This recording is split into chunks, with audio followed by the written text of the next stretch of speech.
I am George, 63 years old, and until recently, I believed I had raised a son who understood the value of loyalty. When I called to ask what time I should arrive for the grand opening of his new craft brewery, a business I personally bankrolled with a $600,000 investment, my daughter-in-law, Monica, answered the phone. With a chilling, dismissive sigh, she said it was 5 days ago. We only invited close family and friends. A few days later, she called back, her voice desperate and demanding. The commercial lease and utility bills are overdue. Did you transfer the money? I just smiled into the receiver and said, I only fund close family. Before I continue this story of how I dismantled their arrogant little empire, let me know where you are watching from in the comments below. Hit like and subscribe if you have ever had to stand up to family who treated you like nothing more than an ATM. It was a Tuesday afternoon when the reality of my situation finally shattered the illusion I had been living in. I was sitting at my kitchen table, a scuffed Formica surface that my late wife and I had bought second-hand 30 years ago. The house was quiet. Too quiet. I had spent the entire morning ironing my best suit, a navy blue two-piece I usually saved for weddings and solemn occasions. Today was supposed to be a celebration. Today was the day my son Tyler was opening his craft brewery. I had every reason to be proud. I had spent 35 years working as a supply chain manager, negotiating shipping routes, managing warehouses, and squeezing pennies out of every contract to provide for my family. We lived frugally. We never took expensive vacations or bought luxury cars. We saved everything so our boy would have a head start. When my wife passed away from cancer 5 years ago, she left behind a substantial life insurance policy. It was money meant to secure my retirement, to ensure I would never be a burden to anyone as I grew older. But 2 years ago, Tyler came to me with a glossy business plan and a desperate plea. He wanted to open a brewery. He swore it would be a joint family legacy. He looked me right in the eye, sitting at this very kitchen table, and promised that my investment would make me a partner. I believed him. I handed over $600,000, virtually liquidating the insurance policy, and a massive chunk of my retirement savings to fund his dream. I looked at the clock on the wall. It was 2 p.m. Tyler had told me the grand opening was sometime this week, but he had been evasive about the exact details. I figured he was just overwhelmed with the final preparations and vendor deliveries. I picked up my phone, my heart swelling with anticipation, and dialed his number to ask what time I should head over to help set up. The line rang 4 times before someone picked up. It was not Tyler. It was Monica, his wife, George. She answered, her voice dripping with that familiar exhausted condescension she always used when speaking to me. What do you need? Tyler is extremely busy right now.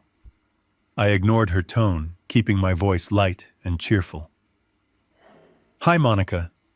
I am just calling to see what time the grand opening kicks off tonight. I have my suit ready to go, and I want to make sure I get there early to help out if you need an extra set of hands. There was a heavy, suffocating silence on the other end of the line. I could hear the faint sound of music and clinking glasses in the background of her end. Then she let out a sharp, mocking sigh. George, the opening is not tonight. It was 5 days ago. The words did not make sense. I gripped the edge of the Formica table, my knuckles turning white. 5 days ago. But Tyler said you were opening this week. Why did nobody call me? Monica did not even try to soften the blow. Her words were sharp, deliberate, and designed to cut as deeply as possible. It was an exclusive launch, George. We only invited close family and friends. People who fit the brand image. You know how it is. We could not have you wandering around the tap room in your outdated clothes, bringing down the vibe. Before my brain could even process the sheer cruelty of what she had just said, the line went dead. She hung up on me. I sat there in my outdated kitchen, wearing the dress shirt I had painstakingly ironed just an hour before. The silence of the empty house pressed down on me, heavy and suffocating. Close family and friends. The phrase echoed in my mind, each syllable a brutal hammer blow to my chest. I had given them $600,000. I had handed over the last physical manifestation of my late wife's love and protection. And to them, I was not even close family.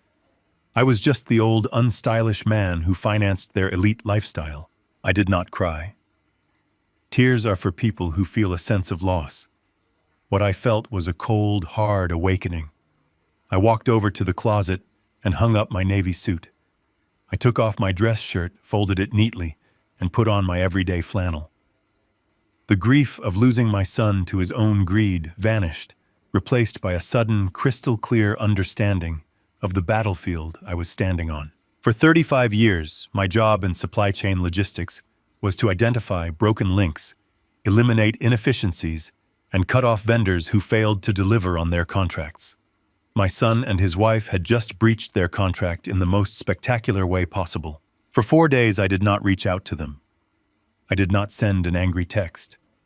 I did not leave a tearful voicemail demanding an explanation. I went about my routine. I drank my coffee. I tended to the small vegetable garden in the backyard. I waited, because I knew something Monica and Tyler had conveniently forgotten in their arrogant triumph. The $600,000 was the initial capital investment, but they were still financially bleeding me dry on a monthly basis.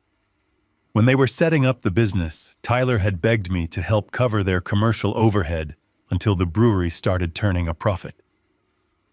Like an overly trusting father, I had set up an automatic transfer of $4,000 every single month from my checking account to their operating account to cover their commercial lease and utility bills.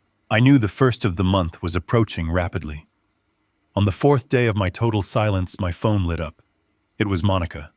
I let it ring 3 times before I calmly answered. "George," she snapped the moment the call connected. Her voice was no longer dripping with cool superiority. It was tight, frantic, and laced with absolute panic. The commercial lease payment bounced this morning. The landlord just marched into the tap room and threatened to lock the doors. And the electric company sent a final shut-off notice. "Did you forget to authorize the $4,000 transfer? You know the banking system takes a few days to process if you do not do it manually." I leaned back in my wooden chair, looking at the faded wallpaper of my kitchen. I could hear the desperate hum of the brewery in the background of her call. The empire I had bought for them was suddenly teetering on the edge of a cliff because they did not have my cash to prop it up. "You did not get the transfer," I asked, keeping my voice perfectly steady, entirely devoid of emotion. "No, I did not get it," she shrieked, her facade of high society elegance completely crumbling. "Tyler is having a panic attack in the back office. You need to wire the money directly to the commercial account right now, or they are going to shut off our power by noon. Do you hear me? We need that money right now." A slow, genuine smile spread across my face. I thought about the life insurance money. I thought about my unworn suit hanging in the closet. I thought about the words she had used to casually erase my existence from my own son's life just 4 days prior. "Monica," I said softly, making sure my voice was crystal clear. What she demanded. "I only fund close family." I pressed the end call button, placed the phone face down on the table, and let the beautiful silence of my home wash over me. The glowing screen of my old laptop cast a harsh blue light across the kitchen table. For 35 years, I made a living tracking shipments and identifying anomalies in supply chains. I spent decades sitting in fluorescent-lit offices looking for the exact moment a vendor decided to cut corners. Tonight, I was using those same skills on my own flesh and blood. I did not feel the urge to scream. I did not want to smash plates against the wall or demand an apology. Apologies are for misunderstandings. This was not a misunderstanding. This was a calculated extraction of my resources. I opened my web browser and navigated to the banking portal. My fingers moved over the keyboard with practiced precision. The login screen asked for my password, and I typed it in without hesitation. When the dashboard loaded, I saw the familiar layout of my accounts, my personal checking, my modest savings, and sitting right below them was the joint operating account for the brewery. As the primary investor, I had insisted my name remain on the master account architecture. Tyler had rolled his eyes at the time, calling me old-fashioned, but he had agreed. That old-fashioned paranoia was about to become his absolute ruin. I clicked on the recurring transfers tab. There it was. The $4,000 automatic payment scheduled to leave my account on the 1st of every month. The lifeline. The invisible umbilical cord that allowed Tyler and Monica to play business owners without actually doing the work. I moved the cursor over the cancel button. A small dialog box popped up on the screen, asking if I was entirely sure I wanted to terminate this scheduled transaction. I did not blink. I clicked yes. The line item vanished from the screen. But that was not enough. Stopping the future bleeding was only step 1 of any crisis protocol. Step 2 was isolating the compromised nodes. I navigated to the account linking settings. Tyler had tied his personal checking and Monica's business expense cards to the master overdraft protection matrix. Every time they spent more than the brewery actually made, my personal accounts automatically covered the deficit to prevent bounced checks. It was a safety net I built because I loved my son and wanted his dream to survive its fragile first year. I selected Tyler's checking account and clicked Sever Connection. I selected Monica's corporate card and clicked Revoke Authorization. One by one, I systematically dismantled the financial architecture that kept their fantasy alive. With every click, I severed a piece of my relationship with the boy I had raised. By the time I finished, the brewery was financially quarantined. They were entirely on their own, standing on a trapdoor with no net below. With the defenses in place, I decided to run a full audit. I wanted to see exactly why a craft brewery that had supposedly been under construction for 2 years was already out of operating capital. I opened the transaction history for the last 12 months. I expected to see invoices for fermentation tanks or barley shipments or local marketing campaigns. Instead, I saw a horrifying landscape of sheer gluttony. My eyes scanned the ledger, tracing the digital footprints of their greed. 3 weeks ago, there was a charge for $2,000 at a high-end day spa in the city. The vendor name clearly indicated it was a luxury retreat. 2 days after that, I found a recurring payment of $1,200 to a leasing company that specialized in imported European sports cars. My son drove a modest sedan when he pitched this business to me. Apparently, the moment my $600,000 cleared, he decided a brewery owner needed to drive a luxury SUV. I kept scrolling downward, and the sickness in my stomach turned into a cold and absolute fury. I saw hundreds of dollars spent at expensive steakhouses on Tuesday nights. I saw massive charges at boutique clothing stores. I saw plane tickets to a coastal resort booked under Monica's name during a week. Tyler told me they were attending a crucial brewing convention. They had not been building a business. They had been building a lifestyle. The brewery was nothing more than a hollow shell, a theatrical prop they used to justify draining my late wife's life insurance equity. They treated my life savings as their personal slush fund. Every drop of sweat my wife shed working extra shifts at the clinic, every coupon she clipped, every vacation we skipped, so we could leave our son a legacy, had been funneled into Monica's spa treatments and Tyler's fragile ego. I sat back in my chair, letting the silence of the kitchen wash over me again. I felt incredibly foolish, but the foolishness was quickly burning away into something much more dangerous. I had given them everything, and they had taken it with a smile while planning to lock me out the moment the doors opened. They believed because I wore flannel shirts and drove a 10-year-old truck that I was stupid. They confused my paternal generosity with financial illiteracy. They were about to learn a very painful lesson about cash flow. Satisfied that the brewery accounts were entirely isolated, I decided to do a final check on my own personal safety nets. I needed to ensure that my remaining retirement funds were secure and that my credit was locked down. I navigated to my primary mortgage dashboard. I had paid off this house 10 years ago. It was my ultimate sanctuary. The one thing I owned completely free and clear. I kept a home equity line of credit active on the property simply as an absolute last resort emergency fund, a standard financial practice I had maintained for decades.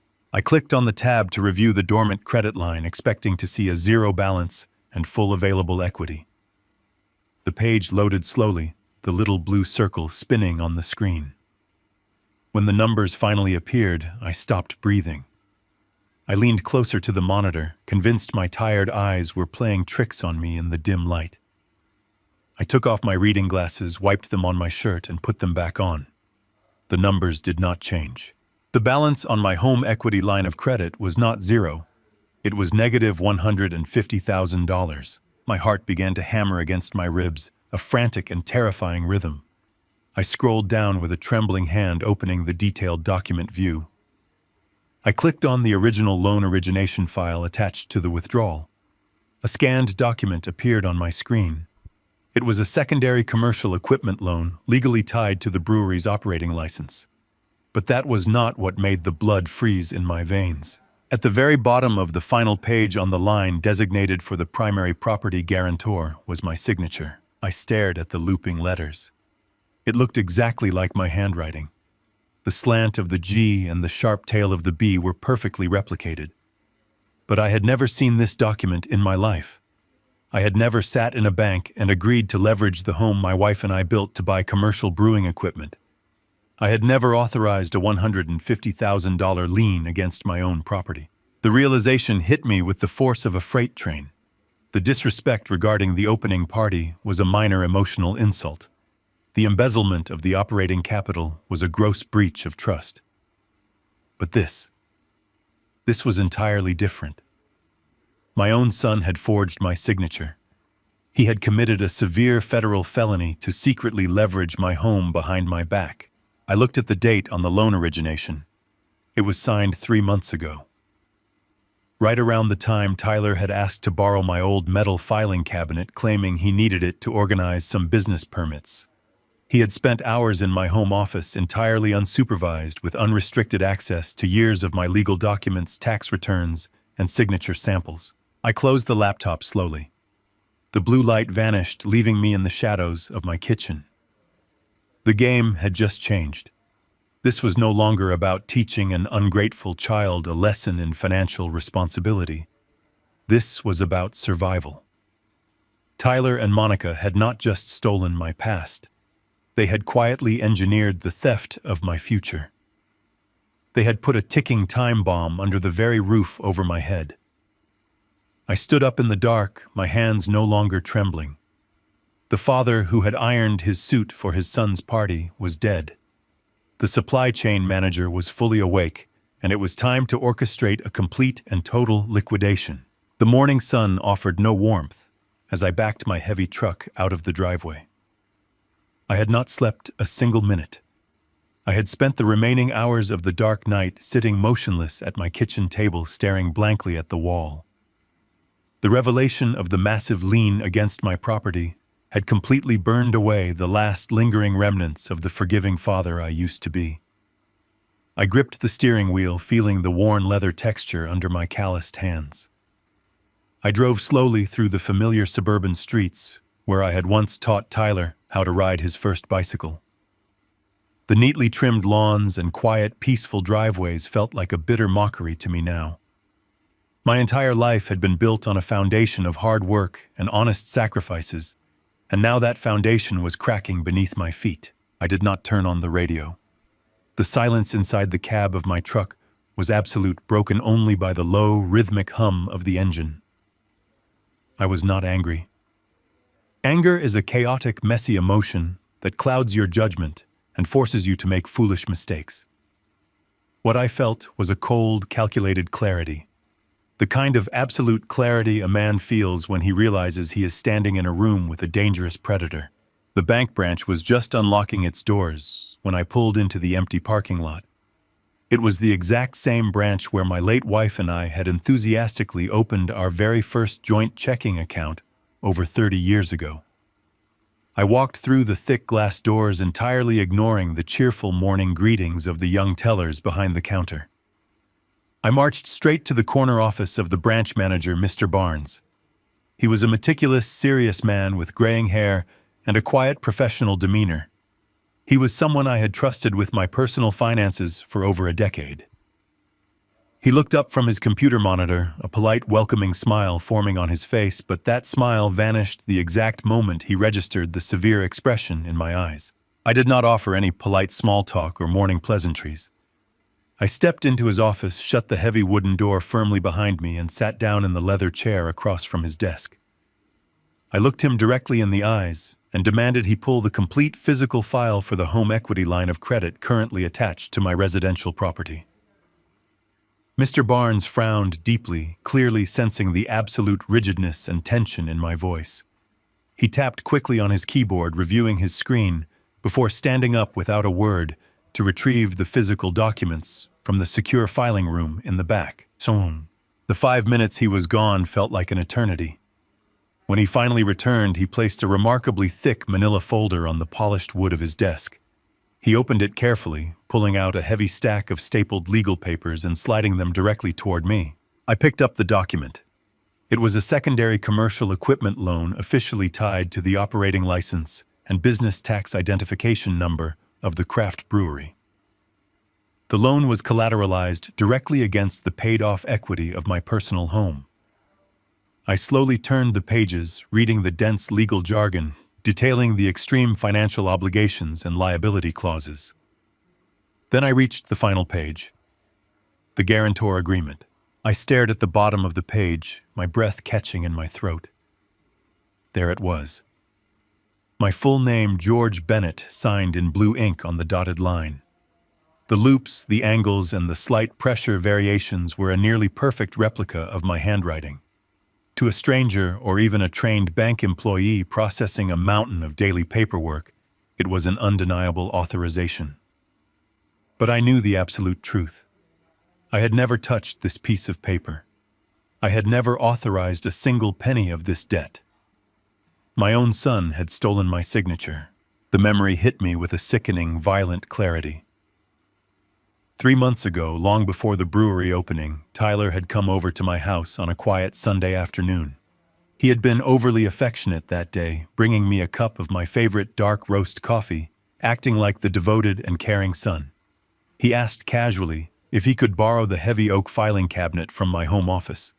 He claimed he desperately needed a secure place to organize his commercial permits, vendor contracts, and licensing paperwork for the new business. Like a blindly trusting fool, I smiled and told him to go right ahead. I had sat in the living room reading a novel, while Tyler spent 2 uninterrupted hours entirely alone in my office. He had unrestricted access to decades of my sensitive legal documents, old tax returns, and countless canceled checks. He had not been organizing permits that afternoon. He had been meticulously studying my handwriting. He had been practicing the exact curve of my signature to commit a severe federal felony right under my roof. The betrayal morphed and mutated in that very instant. It was no longer just a cruel, emotional slight about a party invitation. It was not just an entitled child taking advantage of his father's generosity to lease sports cars. It was a highly calculated, premeditated crime designed to exploit my entire life savings. He had smiled in my face, drank coffee in my kitchen, and actively plotted to risk the roof over my head. I was abruptly pulled from my dark thoughts by the sound of Mr. Barnes clearing his throat. He looked at the paperwork in my hands, then looked at me with deep professional concern. "George," he said softly, his voice tight with genuine anxiety. "There is something else you urgently need to know about this specific loan account." I looked up, my face a mask of stone. "Tell me." "The first scheduled monthly repayment for this commercial loan was due 3 days ago," Mr. Barnes explained, nervously adjusting his tie. "Yesterday afternoon, the automated clearinghouse attempt to pull the required funds from the brewery operating account was returned for insufficient funds. The payment bounced." I stared at the bank manager without blinking. A bounced payment on a massive commercial loan tied directly to my residential property. I realized instantly that because I had completely severed their financial lifeline and stopped my monthly transfers, Tyler did not have the cash to cover his own fraudulent debt. His reckless spending on luxury cars and expensive spas had emptied the accounts, and now the consequences were crashing down. "What exactly happens now?" I asked, my voice terrifyingly calm and even. Mr. Barnes folded his trembling hands together on the desk, looking at me with profound sympathy. "George, because this is a high-risk commercial equipment loan, backed heavily by residential collateral, the bank has an extremely strict default policy. I am legally obligated to send a formal notice today.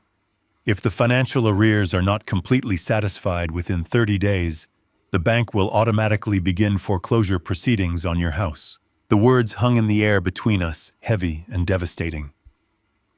30 days. I had exactly 1 month before the bank would attempt to seize the home where I had lived for 3 decades. Tyler had handed my sanctuary over to the wolves to finance his ego. I did not panic. I simply nodded neatly, folded the copy of the forged loan document, and placed it securely in my coat pocket. I thanked Mr. Barnes for his time, stood up, and walked out of the bank. I knew exactly where I needed to go next. I needed a shark, and I knew exactly which ocean to find one in. What is your thought on this? I left the bank parking lot and merged onto the highway, heading straight toward the city center. I did not call Tyler. I did not send an angry text message demanding an explanation. Confrontation is exactly what a desperate person expects. It gives them a chance to deploy excuses to weave new lies and to manipulate your emotions with fake tears and empty promises. I was completely done with emotions. I was operating purely on logistics, now treating my own son as a rogue vendor who had critically breached a contract. As the suburban trees faded into towering structures of glass and steel, my mind sharpened. I parked in a subterranean garage beneath a high-rise building that housed some of the most ruthless legal minds in the state. I rode the elevator to the 42nd floor. The doors slid open to reveal a quiet, sleek reception area clad in dark marble and brushed steel. I did not need an appointment. I was there to see Warren Gallagher. Warren was not just a random commercial attorney. Decades ago, before he ever went to law school, he and I had worked side by side in corporate supply chain management. We had spent our youth tearing apart broken logistics networks and liquidating failing suppliers. Warren was a corporate shark even back then, a man who saw the world entirely in terms of leverage and liability. We respected each other because we both understood that the fine print is the only thing that separates a successful empire from total ruin. When I walked past the receptionist and stepped into his massive corner office, he was standing by floor-to-ceiling windows looking out over the sprawling city below. He turned around, his sharp eyes evaluating my plain flannel shirt and the heavy manila folder tightly gripped in my hand. He knew immediately that this was not a friendly social visit. I walked across the plush carpet and sat in the leather chair opposite his enormous mahogany desk. Warren sat down and folded his hands, waiting in absolute silence. He was a man who never wasted words. I opened the folder and placed 2 separate stacks of paper on the polished wood between us. I pushed the first document toward him. It was the forged commercial equipment loan that the bank manager had given me an hour earlier. I pointed to the signature at the bottom of the guarantor page. I told Warren that my son had used my old filing cabinet to practice my signature and secretly leveraged my paid-off home for $150,000. I told him the first payment had already bounced, and the bank was threatening foreclosure within 30 days. Warren picked up the paper, his expression completely unreadable. He studied the forged signature with the cold, analytical gaze of an apex predator. He did not offer empty sympathy or useless gasps of shock. He simply placed the forgery down and asked what the second stack of papers was. I slid the second document across the mahogany desk. It was the original operating agreement and funding contract for the brewery, the very paperwork Tyler had so eagerly signed 2 years ago when I handed over the $600,000 from my late wife's life insurance. Tyler had treated that money like a blank check, a magical gift from a foolish old man who did not understand modern business. But Warren knew me better than that. Warren knew I never did anything without building a fail-safe into the architecture. Warren put on his reading glasses and began to review the thick stack of pages. The room was perfectly silent, save for the crisp sound of heavy paper turning. I watched his eyes scan the paragraphs, waiting for him to reach page 14. I knew exactly what was printed on page 14. A slow, dangerous smile crept across Warren's face as his finger stopped on a specific paragraph hidden deep within the funding terms. He looked up at me, taking off his glasses, his eyes gleaming with profound professional satisfaction. He tapped the paper and said, "Your boy really did not read the fine print, did he?" I shook my head slowly. Tyler and Monica had been so blinded by the zeros on the check and the prospect of their new elite lifestyle that they had rushed through the signing process. They assumed the money was a straightforward family gift, a massive parental handout with absolutely no strings attached. But as Warren pointed out to the empty room, the $600,000 was never classified as a gift. It was legally structured as a secured convertible promissory note. For those who do not understand corporate finance, a convertible note is a highly specific type of debt. It meant the brewery officially owed me $600,000. The contract clearly stipulated that as long as the business remained in good standing, the debt would sit quietly and collect a modest interest. But the exact moment the company defaulted on any of its primary financial obligations, such as bouncing a payment on a commercial loan or failing to pay their commercial lease, the debt could be instantly recalled. And if the business could not pay the cash back, the debt would automatically convert into controlling equity. Warren leaned forward, resting his elbows on the desk. He explained the lethal beauty of the situation we now found ourselves in. We were not just going to report the forgery to the police to save my house. Simply clearing the lien was a defensive move, and neither of us believed in playing defense when an asset was under attack. We were going to trigger the convertible note. Warren outlined the strategy with surgical precision. Because Tyler had bounced the payment on the fraudulent equipment loan, he had officially triggered the default clause embedded in my original contract. My son had essentially handed me the exact weapon I needed to destroy his kingdom. Warren explained that by executing the conversion clause, my $600,000 in debt would instantly transform into an 80% majority ownership stake in the entire brewery. Tyler and Monica would lose their company overnight. They would be legally stripped of their ownership titles, their executive privileges, and their absolute control over the business they loved to show off. The very company they used to elevate their social status, the company that hosted a grand opening party I was not wealthy enough to attend, would legally belong entirely to me. I sat back in the leather chair, letting the massive weight of the plan settle deep into my bones. A small part of my heart, the part that still remembered building wooden treehouses and teaching a little boy how to tie his shoes, ached with a profound and suffocating sadness.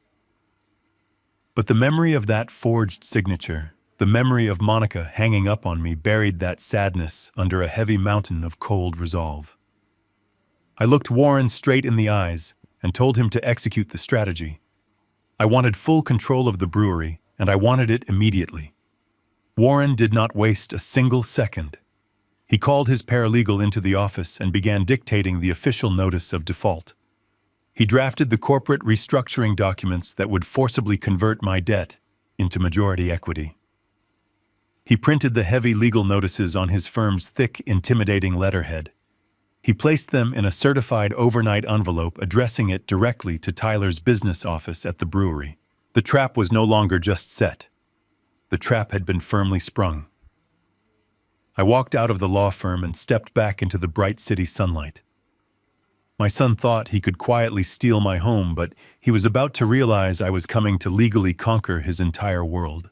It was a bustling Friday night, and the city air carried a crisp chill that felt strangely refreshing. I sat in the driver's seat of my old heavy-duty truck, parked quietly in the deep shadows across the street from the brewery. The massive brick building glowed with warm, expensive lighting that spilled out onto the crowded sidewalk. Through the massive glass windows, I could clearly see the grand tasting event in full swing. This was the highly exclusive party Monica had deemed me too unstylish to attend.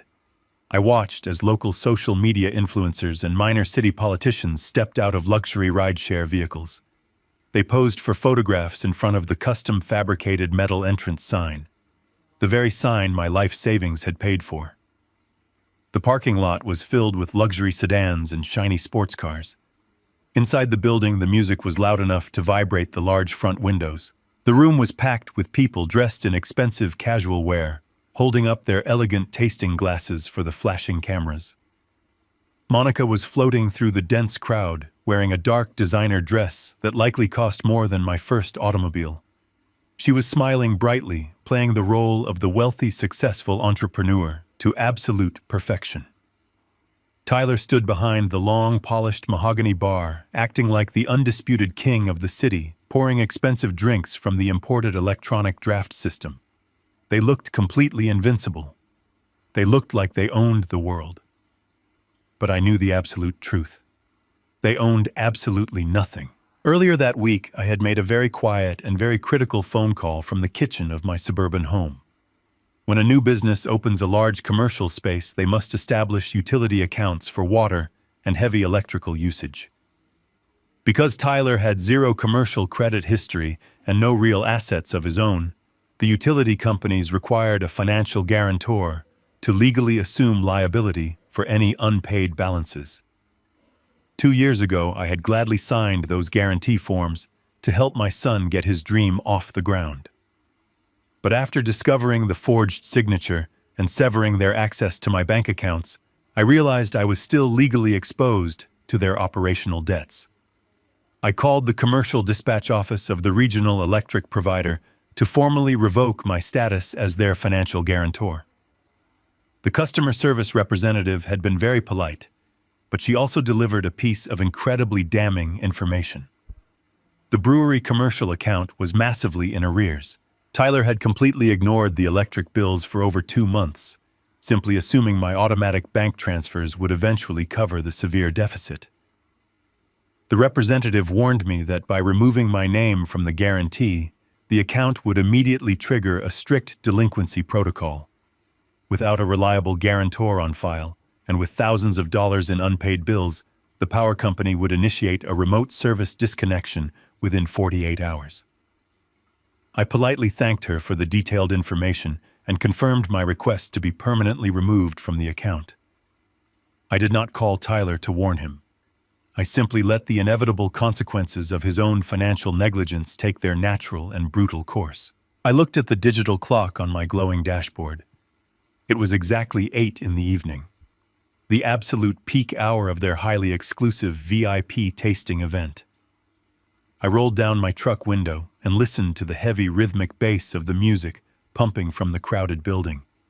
I watched Monica step up onto a small platform and raise a glass to make a toast to a group of influential local food bloggers. And then, in a single beautiful instant, the entire building plunged into absolute darkness. The vibrant neon signs outside flickered and died.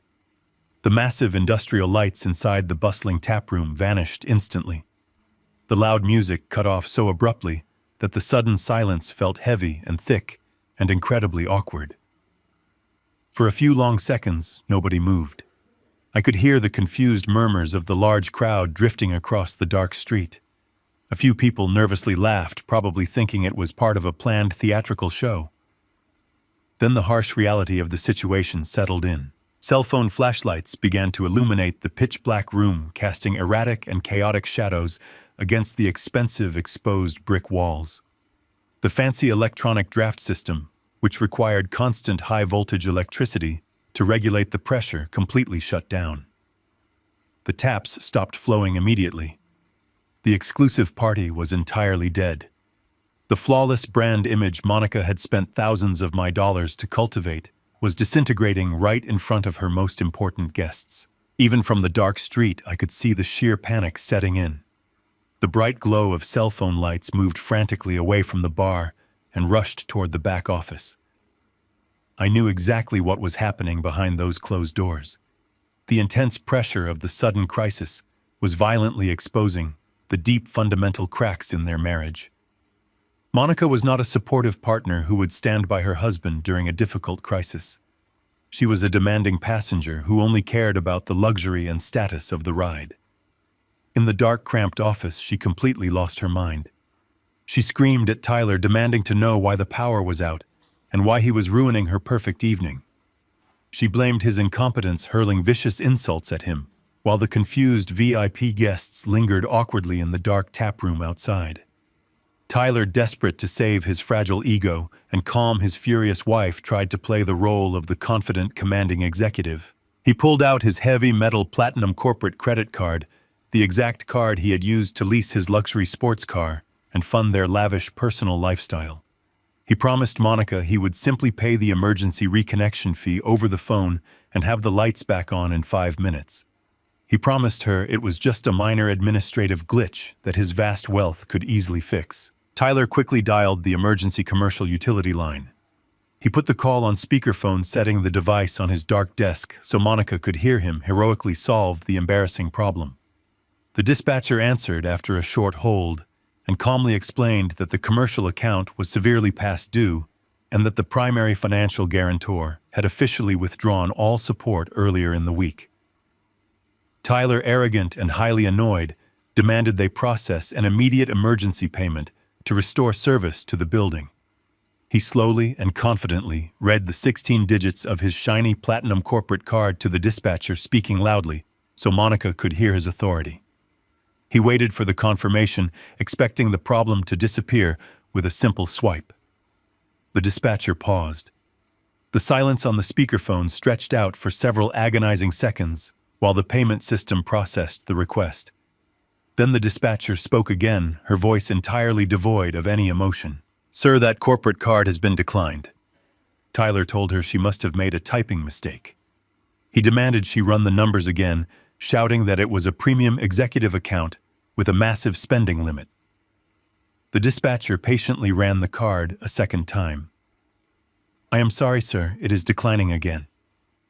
The dispatcher read the administrative note attached to the billing file. "All secondary cards and linked business accounts have been permanently frozen by the primary account holder, George Bennett." The realization hit Tyler like a physical blow to the chest. The endless safety net was totally gone. The infinite bank was completely closed. The lights were out, and the old unstylish man they had discarded was the one holding the switch. I sat at the kitchen table in the quiet sanctuary of my home. The house was completely still. The only sound was the steady ticking of the old wall clock my late wife had purchased decades ago. I had a single cup of black coffee resting on the worn formica surface. I did not need to be at the brewery to know exactly what was happening. I could picture the dark room. I could imagine the wealthy influencers fumbling for the exits. I knew Tyler would not stay there to face the humiliation. A coward always runs from a public failure and seeks a private target to blame. I did not have to wait long. About 30 minutes after the power grid had severed his grand opening party, a pair of bright headlights swept aggressively across my living room window. I heard the loud screech of expensive tires skidding to a violent halt in my driveway. A car door slammed with enough force to rattle the glass. Heavy, angry footsteps stomped up the front walkway. Then came the pounding. It was not a polite knock. It was a furious, entitled hammering against my solid oak front door. The heavy thuds echoed through the quiet house like a temper tantrum from an overgrown child. I stood up slowly. I smoothed the front of my simple flannel shirt. I walked down the hallway and unlocked the deadbolt. The moment I opened the door, Tyler pushed his way inside. He did not say hello. He did not ask if I was doing well. He was breathing heavily, his face flushed a deep, angry red. The expensive tailored suit he wore looked ridiculous on a man throwing a childish fit. "Are you out of your absolute mind?" he screamed at me, his voice echoing off the living room walls. He paced back and forth, running his hands through his perfectly styled hair. "Do you have any idea what you just did? You completely ruined the most important night of my entire life. Half the city council was in that room. Food critics with hundreds of thousands of followers were holding empty glasses in pitch-black darkness. Monica was crying in the office. You humiliated us. You humiliated my wife. I closed the front door quietly and leaned against the frame. I watched him pace. I did not interrupt his performance. "You need to pick up your phone right now and fix this," Tyler demanded, pointing an aggressive finger at my chest. "You need to call the utility company and put your name back on that commercial guarantee. Then you need to log into the banking portal and authorize the transfer to turn my corporate cards back on. The emergency dispatcher said it would take a massive deposit to restore the power grid tonight. You are going to pay it. You are going to fix this massive mess you created." He stopped pacing and glared at me, breathing hard. When I did not immediately reach into my pocket for my phone, his angry red face twisted into a mask of pure emotional cruelty. He decided to deploy the ultimate weapon Monica had likely armed him with on the drive over. "Listen to me very closely," Tyler hissed, lowering his voice into a vicious threat. "Monica is absolutely furious. She told me that if you do not restore our accounts right this second, she is going to cut you out of our lives completely. When we have children, you will never meet them. You will never be allowed to hold your future grandchildren. You will die alone in this outdated house, and we will not even come to your funeral. Fix the accounts right now, or we are done with you." I stood there, absorbing the sheer magnitude of his manipulation. Years ago, a threat like that would have broken my heart. It would have brought me to my knees. I would have rushed to the bank to empty my savings just to keep my family together. But tonight, those words felt entirely hollow. They held absolutely no power over me anymore. The man standing in my living room was not my son. He was a parasite wearing a very expensive suit. I did not raise my voice. I gestured toward the kitchen. "Come sit down, Tyler." He scoffed, clearly thinking he had won. He thought his threat regarding the unborn grandchildren had successfully terrified me into submission. He strutted into the kitchen and dropped himself into the wooden chair opposite my coffee cup. He crossed his arms, waiting for me to apologize and surrender. I sat down across from him. I reached into my coat pocket and pulled out a neatly folded piece of paper. I placed it flat on the Formica table. I kept my hand resting gently on top of it. "You and Monica have a very interesting view of me," I said, my voice steady and cold. "I know exactly what she calls me behind my back. I know she told her wealthy friends that I am just a live-in handyman. She said you only keep me around out of charity. You think I am just an uneducated blue-collar worker who is only good for fixing broken pipes and signing checks." Tyler rolled his eyes, acting supremely annoyed.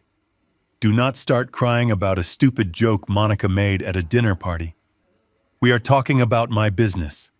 We are talking about my money. Fix the power." I slowly pushed the folded piece of paper across the wood.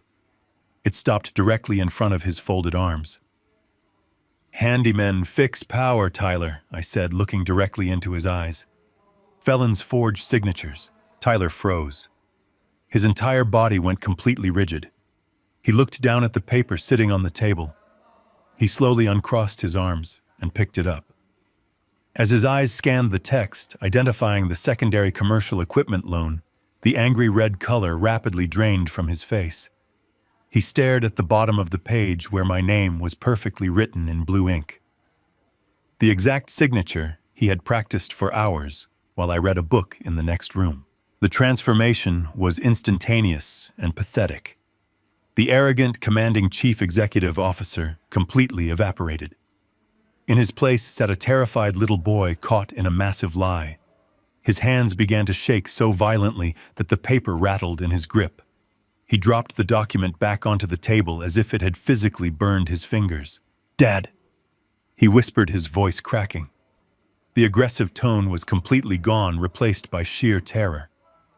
"Dad, please, you do not understand." The contractor costs were ballooning. Monica wanted the imported Italian brewing tanks, and the budget was totally empty. I had to secure more funding to keep her happy. The bank required a property guarantor. I was going to pay it back.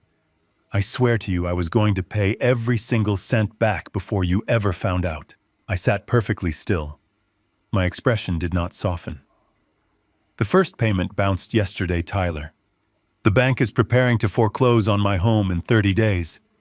You risked the roof over my head to buy imported brewing equipment to impress your wife." He leaned forward, resting his elbows on the table, pleading with me. "Please, Dad. You cannot go to the police. If you report this, they will arrest me. I will go to federal prison for fraud. It will completely ruin my life. Please just keep this in the family. We can fix this together. Just pay the past due balance and I will work every single day to pay you back. I promise. You are my father. You have to protect me." I slowly shook my head. "The time for family favors expired the moment your wife hung up the phone on me 5 days ago. You breached the contract, Tyler. Now you have to face the penalty." I reached into my other pocket and pulled out a second document. It was printed on the thick, imposing letterhead of Warren Gallagher Law Firm. I placed it on the table and slid it forward until it rested directly on top of the forged loan agreement. Tyler stared at the new document, his eyes wide with absolute dread. "What is this?" he asked, his voice barely a whisper. "That is the official legal notice exercising the convertible note clause from my original $600,000 investment," I explained calmly. "Because you bounced a commercial loan payment, you have triggered a profound financial default. My debt has just been legally converted into an 80% majority equity stake in the brewery. I am not going to the police to save my house, Tyler. I am taking your entire company." Monday morning arrived with the pale gray light of an impending storm. I was awake long before the sun breached the horizon. I stood in my kitchen drinking bitter black coffee, feeling a profound sense of absolute calm. At exactly 8 in the morning, my phone buzzed with a single text message from Warren Gallagher. It was done. The corporate restructuring paperwork had been officially filed and recorded with the state business registry. My $600,000 convertible note, the very debt Tyler had so arrogantly ignored, had been legally triggered. The sheer weight of that transaction shifted the entire universe. I was no longer a discarded investor or a neglected father. I was now the legal 80% majority owner of the brewery. I drove to the commercial district and parked my heavy truck in the back alley behind the massive brick building. Warren was already waiting for me at the rear loading dock, accompanied by a silent, meticulous man carrying a thick leather briefcase. This was the independent financial auditor we had hired to verify the remaining physical assets. We unlocked the back door using the master access codes Warren had legally secured from the property management company. The massive building smelled of stale hops and spilled beer, a lingering consequence of the power outage and the abandoned tasting event from Friday night. We walked straight into the main executive office. I sat in a modest chair in the far corner, folding my hands quietly in my lap. Warren sat directly behind the heavy mahogany desk that Tyler had purchased for himself using my money. The auditor stood by the filing cabinets, ready to begin his work. We waited together in the cold silence of the empty brewery.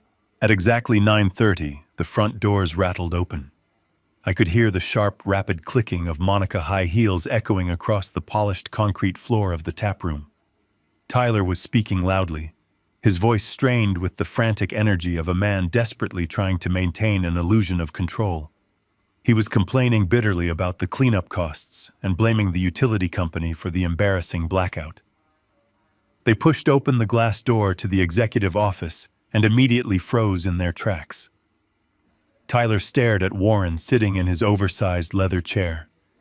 Then his eyes darted to me, sitting quietly in the shadows of the corner. The color rapidly drained from his face as he remembered the documents I had shown him in my kitchen. Monica, however, had not been present for that late-night revelation. Her initial shock instantly transformed into vicious, entitled anger. "What is the meaning of this?" she demanded, slamming her expensive designer handbag onto a nearby table.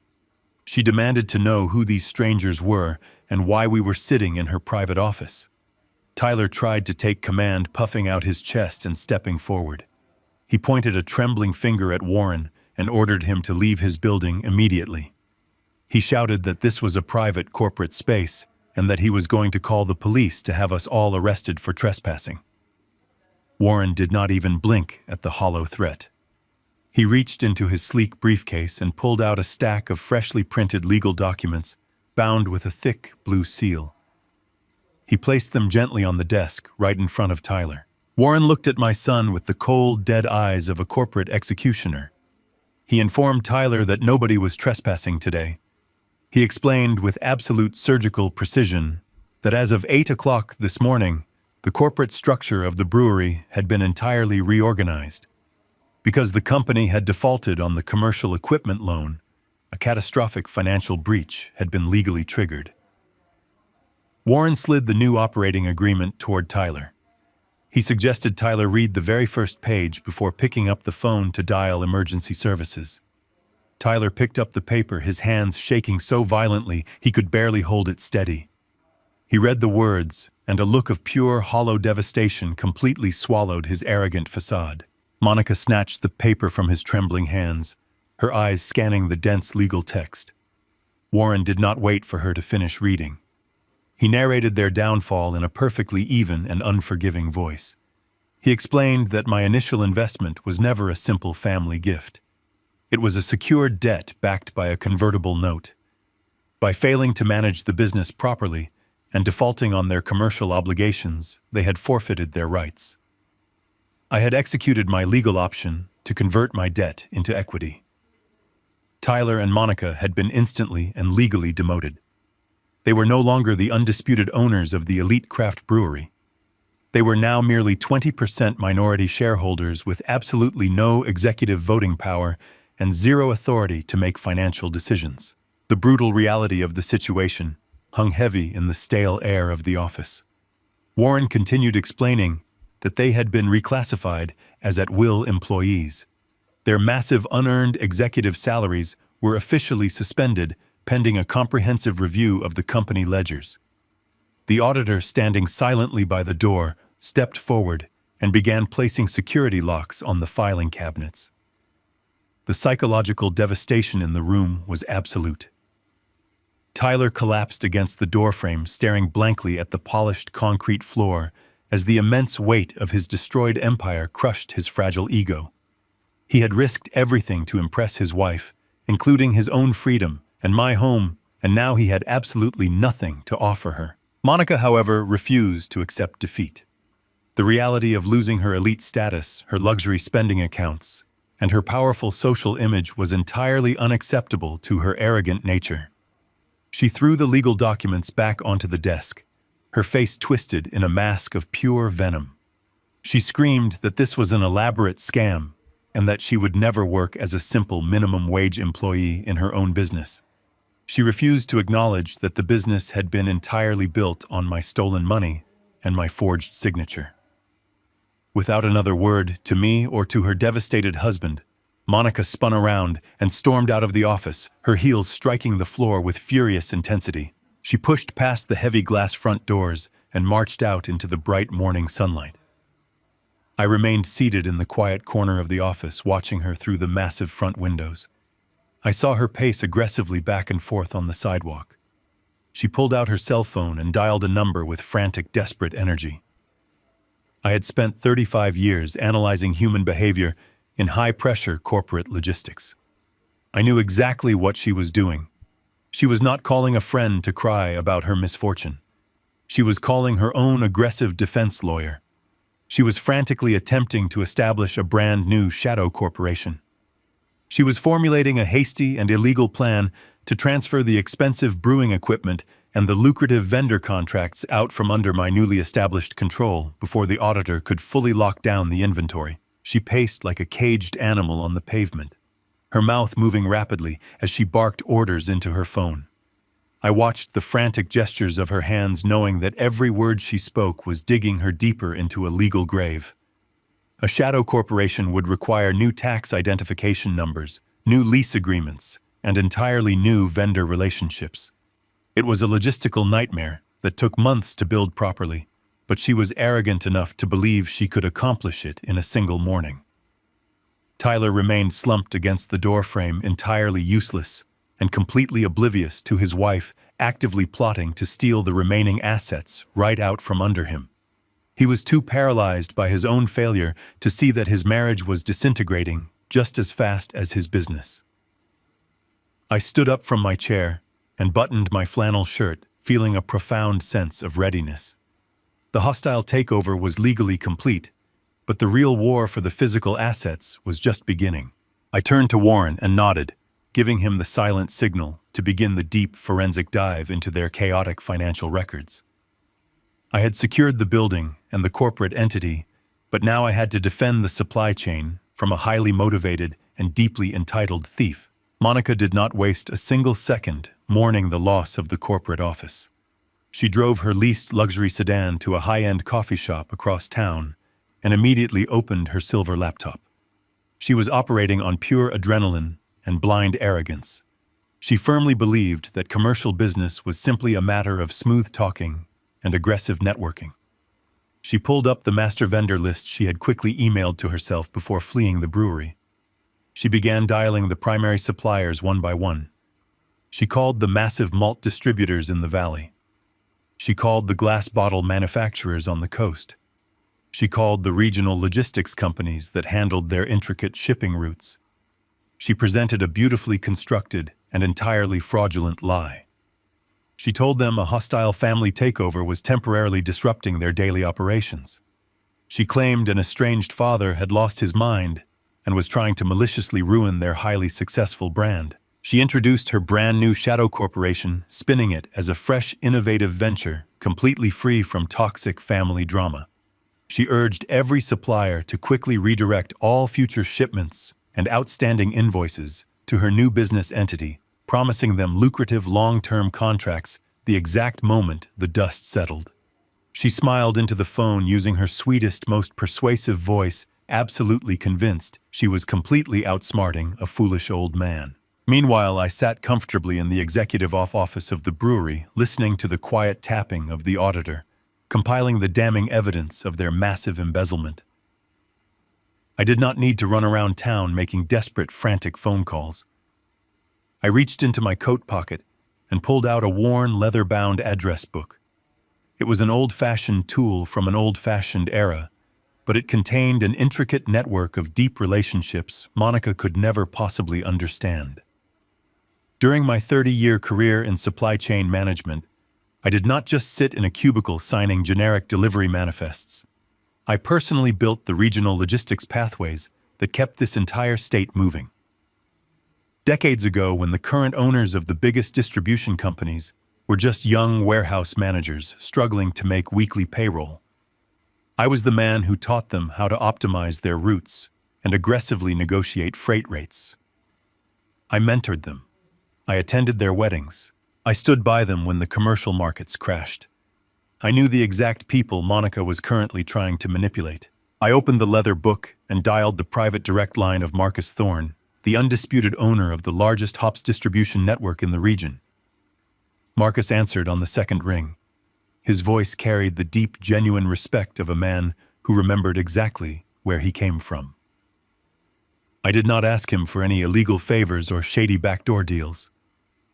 I simply gave him a professional courtesy call. I informed him that the corporate structure of the brewery had been legally reorganized under my absolute majority control. I calmly explained that the previous management, namely my son and his wife, had committed severe financial fraud and defaulted on their primary commercial loans. I warned him that Monica was likely going to contact him with a fictitious shadow corporation attempting to illegally redirect inventory and hijack existing vendor contracts. I advised Marcus to protect his own distribution company from their immense financial instability. Marcus thanked me profusely for the critical early warning. He promised to personally alert the entire regional supply chain network about the immense liability risk Tyler and Monica now posed to the industry. I hung up the phone feeling a cold, deep satisfaction. Monica thought she was playing a clever game of social manipulation. I was executing a masterclass in corporate blockade. Across town, Monica was sipping an expensive vanilla latte, staring eagerly at her laptop screen.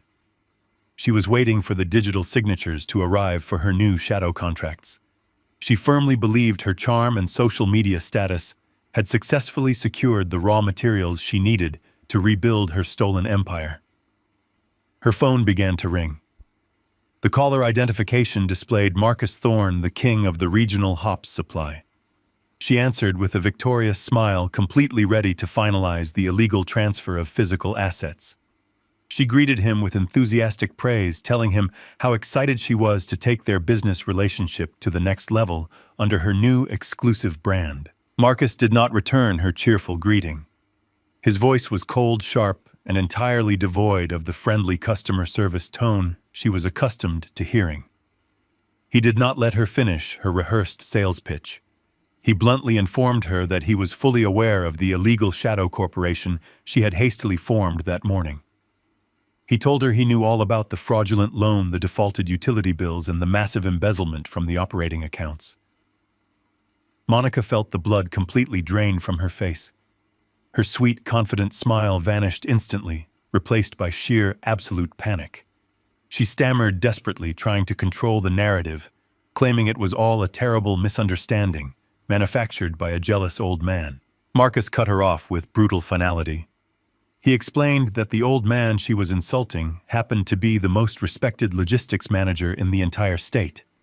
He told her that George Bennett had personally saved his distribution company from total bankruptcy 20 years ago, and that the entire regional supply chain viewed him as an absolute legend. He informed Monica that her new contracts were rejected and instantly voided. He told her that her shadow corporation had been immediately blacklisted across the entire industry network. No reputable commercial supplier would ever do business with a company associated with her or Tyler ever again. Monica sat frozen in the crowded coffee shop, unable to comprehend the sheer magnitude of her failure. But Marcus was not finished delivering the devastating news. He explained that because of the severe management instability and the documented history of financial fraud, the remaining active contracts with the original brewery were being drastically modified. Every single supplier, from the malt farmers to the bottle manufacturers, had unanimously agreed to implement a strict financial protocol to protect their own assets. Effective immediately, the brewery was placed on absolute cash-on-delivery terms. No more rolling credit lines. No more 30-day grace periods.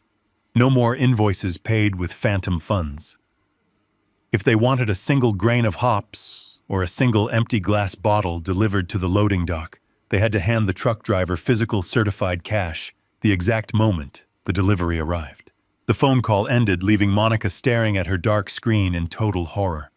She knew the devastating reality of those specific terms. Tyler had completely maxed out his corporate credit cards on luxury car leases and expensive dinners. She had secretly drained the remaining operating capital into a private account to buy a vacation condo behind his back. They had absolutely zero liquid cash available to purchase raw materials. Without raw materials, the massive, expensive brewing tanks sitting in the warehouse were completely useless. The elaborate production schedule Tyler had proudly posted on the office wall was entirely dead. The reality of their total financial ruin crashed down upon her. They had no money to buy supplies. They had no credit to borrow more. I remained in the executive office reviewing the auditor reports with a steady, calculated focus. The numbers painted a pathetic picture of two people who cared only about the appearance of success while rotting the foundation from the inside out. I knew the exact moment the supply chain slammed its doors shut on them. It is a very specific kind of silence that falls over a manufacturing facility when the raw materials simply stop arriving. The rhythmic hum of the grain mills ceased. The clinking of the bottling line was entirely absent. The large delivery trucks that usually rumbled through the back alley completely vanished from the daily schedule. Monica drove back to the brewery parking lot, but she did not come inside the building. She sat in her luxury sedan staring through the windshield at the massive brick structure that was supposed to be her permanent ticket to high society. She realized with crushing certainty that her entire strategy had imploded spectacularly. She could not charm her way out of a severe cash deficit. She could not manipulate a supply chain that viewed her as a toxic liability. Her shadow corporation was dead before it even filed its first tax return. Tyler was inside the building, wandering aimlessly through the silent production floor, looking at the empty fermentation tanks with a hollow, defeated expression. He had no cash to restart the complex machines. The silence of the paralyzed brewery was the loudest sound they had ever heard. The business had ground to an absolute deafening halt. The air inside the brewery had grown incredibly stagnant over the past few days. Without the constant heavy movement of grain shipments arriving at the loading dock, without the loud rushing of water pumping through the commercial pipes, and without the deep mechanical hum of the massive refrigeration units, the cavernous brick building felt exactly like a tomb. I sat quietly in the corner of the executive office with the door cracked open just enough to observe the production floor. I watched the dust motes drift lazily in the shafts of morning light that filtered through the high industrial windows. Tyler was pacing the floor near the empty stainless steel fermentation tanks. He had spent the last 48 hours obsessively staring at his phone, waiting for a miraculous financial rescue that was never going to come. A commercial business without raw materials is nothing more than an empty warehouse, and an empty warehouse still accrues massive daily costs. The reality of commercial real estate is completely unforgiving. The meter never stops running simply because your supply chain has violently collapsed. The heavy glass front doors of the tap room swung open, breaking the miserable, echoing silence. It was not a delivery driver finally willing to accept a credit line, and it was certainly not a paying customer. A tall, sharply dressed man, with a severe, uncompromising expression, walked onto the floor holding a thick manila folder. I recognized him immediately as Mr. Wallace, the ruthless owner of the commercial property management firm that controlled this entire industrial park. Tyler immediately rushed forward, forcing a wide, artificial smile onto his exhausted and pale face. He extended his shaking hand desperately, trying to project the image of a confident young executive experiencing a minor administrative delay. He launched into a frantic, rambling pitch about temporary cash flow issues, supply chain hiccups, and upcoming investor capital that was supposedly clearing the bank tomorrow. Mr. Wallace did not shake his hand. He did not return the smile. He simply pulled a stiff, heavily stamped legal document from the folder and pressed it firmly against Tyler's chest. It was a formal, unconditional commercial eviction notice. Tyler stepped back, his eyes scanning the terrifying black text as all the color completely drained from his face. Mr. Wallace spoke with the icy mechanical precision of a man who had seen 100 arrogant entrepreneurs fail. He stated clearly that the commercial lease had not been paid in over 3 months. The financial arrears were massive, accumulating severe late penalties with every passing day. Tyler tried to stammer out a pathetic excuse about a banking error, but I knew the exact truth because I had seen the ledger. Tyler had deliberately skipped 3 consecutive months of commercial rent to fund a lavish, incredibly expensive luxury vacation to an exclusive island resort. Monica had relentlessly insisted on the tropical trip, claiming she desperately needed high-quality content for her social media to promote their elite brand image. Tyler had chosen to buy his wife temporary happiness, using the very money required to keep a legal roof over his business. Mr. Wallace informed him that if a certified cashier check for the entire past due balance was not physically resting in his hands within 48 hours, the local county sheriff would arrive to permanently padlock the doors and legally seize all remaining assets inside the building. Mr. Wallace turned on his heel and walked out the glass doors, leaving Tyler standing completely alone in the center of his dying empire. He looked down at the eviction notice, his hands trembling so violently that the thick paper rattled in the quiet room. The grand illusion was officially over. Monica's shadow corporation had failed. The vendors had revolted. Now the actual physical ground beneath his feet was being legally pulled away. I quietly packed up my notes, slipped out the back exit before he could see me, and drove my truck back to my suburban home. I knew exactly what was going to happen next. A man drowning in the middle of a dark ocean will inevitably reach for the very ship he tried to sink. I sat at my quiet kitchen table, poured myself a cup of dark, bitter coffee, and waited. It did not take long. My cell phone vibrated heavily on the Formica surface. The caller identification displayed my son's name. I let it ring 3 times to let the anxiety build in his chest, then slowly pressed the answer button. I did not say hello, I just listened to the heavy, ragged breathing on the other end of the line. Dad, Tyler whispered, his voice cracking immediately. It was not the voice of the arrogant chief executive who had yelled at me in this very room just a few days prior. It was the frantic, sobbing voice of a terrified little boy. The tears were completely real this time.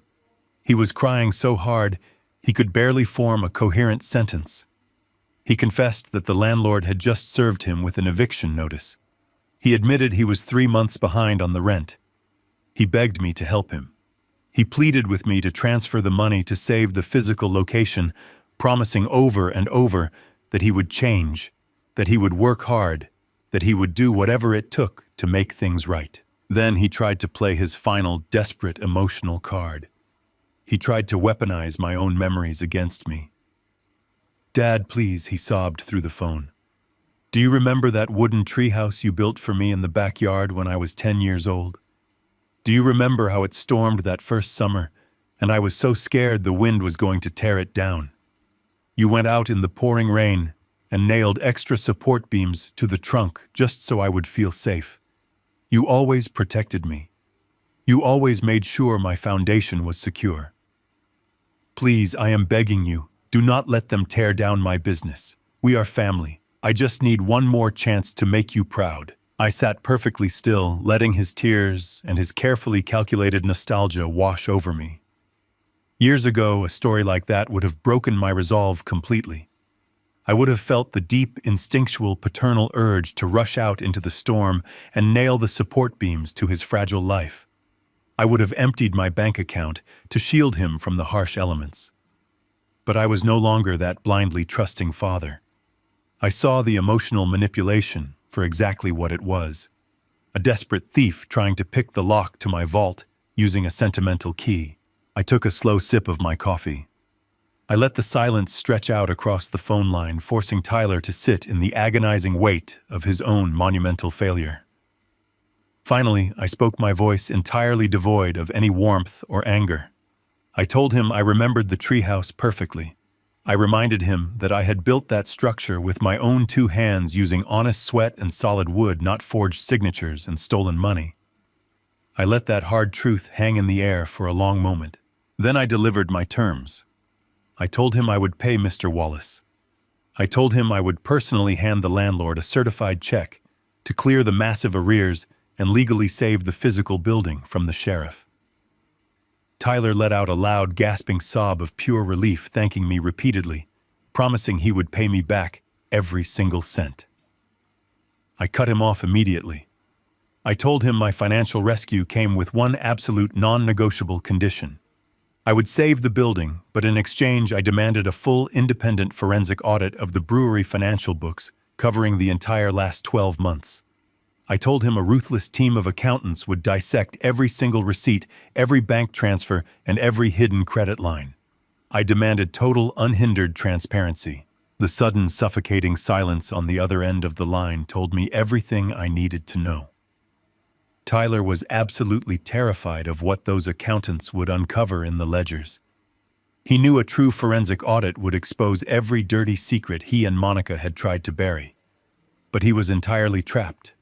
He had no leverage, no cash, and no other options. If he refused my terms, the sheriff would padlock the doors tomorrow. With a defeated, barely audible whisper, my son agreed to the audit. The heavy glass doors of the brewery did not open for customers on Wednesday morning. They opened for a team of 4 independent forensic accountants. They walked in carrying aluminum briefcases and portable scanners, moving with the quiet, ruthless efficiency of morticians arriving at a crime scene. I had hired the best firm in the state, giving them absolute authority to dissect every single financial transaction, every shredded receipt, and every deleted email associated with the business.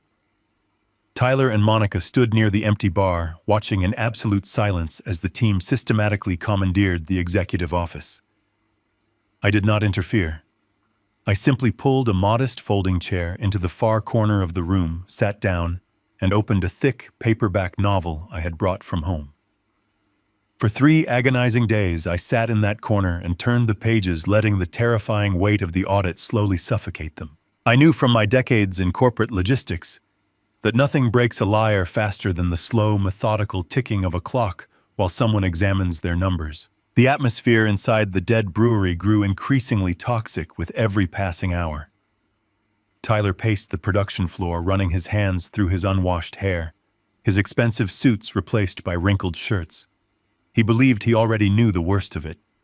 He thought the accountants were just documenting his luxury car leases, the expensive dinners, and the forged commercial loan I had already confronted him about. He thought this was merely a formal humiliation, a harsh penalty he had to endure to keep the physical building from being seized by the landlord. He was trying to play the part of a humbled, cooperative son, occasionally bringing the auditors cups of coffee they politely declined. Monica, however, was behaving entirely differently. She was not pacing. She was sitting rigidly at a small table near the windows, aggressively chewing her fingernails. Her face was pale, and her eyes constantly darted toward the closed door of the executive office. Every time one of the accountants stepped out to ask a clarifying question about a specific vendor invoice, she visibly flinched. The arrogant high society woman who had confidently dismissed my existence 5 days prior was completely unraveling. By the afternoon of the second day, the tension between my son and his wife became thick enough to cut with a knife. The profound stress of the financial lockdown was violently stripping away the glamorous facade of their marriage. I listened as they began to snap at each other in harsh, venomous whispers near the empty fermentation tanks. Tyler accused Monica of distracting the auditors by refusing to easily hand over her corporate laptop password. Monica hissed back, calling him an incompetent coward who was letting his elderly father terrorize them. They were like two drowning sailors fighting over a single piece of driftwood, completely unaware that a massive shark was circling just beneath the surface. I turned another page of my book, sipping a bottle of water, watching their unified front slowly crack under the immense pressure of absolute transparency.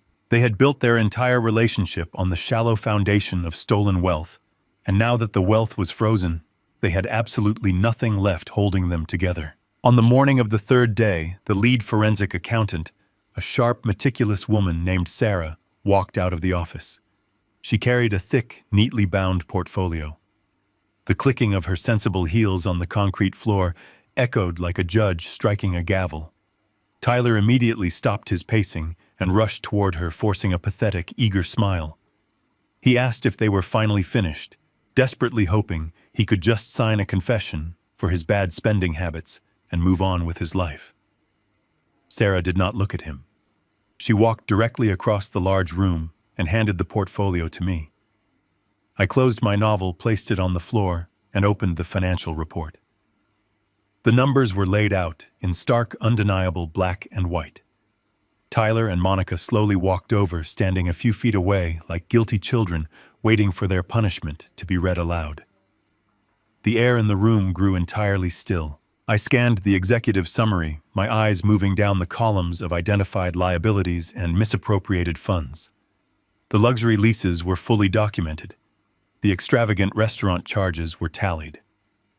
But then I reached a newly highlighted section on the fourth page. I stopped reading and looked up at my son. I asked Sarah to verbally explain the anomaly on page 4, so everyone in the room could hear it clearly. Sarah turned to Tyler, her voice completely devoid of emotion. She stated that while they had accounted for the operational losses and the personal luxury expenses, they had discovered a massive, glaring discrepancy in the capital reserves. Over $80,000 of original operating capital was completely missing from the master ledger.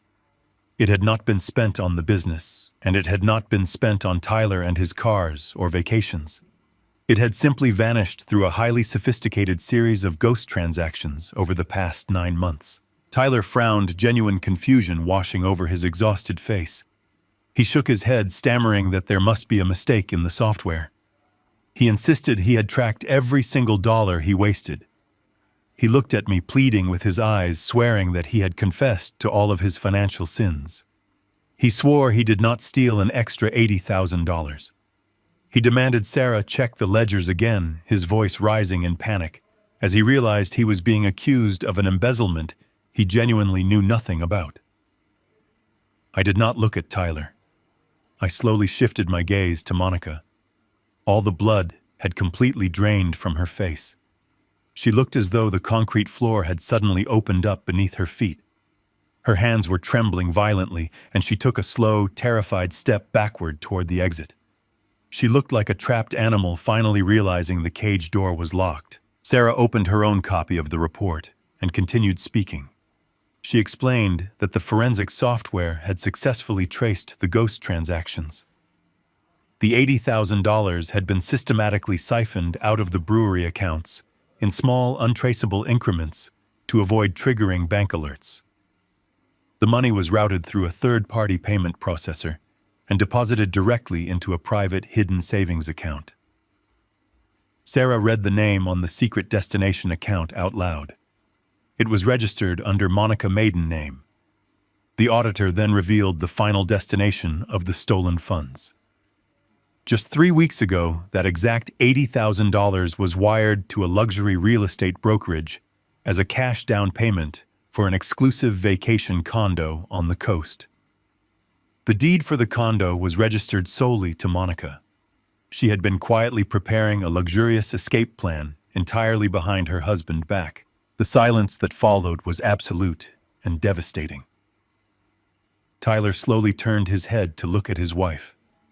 The genuine confusion on his face violently shattered, replaced by a look of profound, agonizing betrayal. He had risked everything for her. He had committed a federal felony by forging my signature on a commercial loan just to keep the business afloat so she could maintain her wealthy lifestyle. He had ruined his relationship with his only father, facing utter financial ruin and potential prison time, all because he thought they were building an empire together.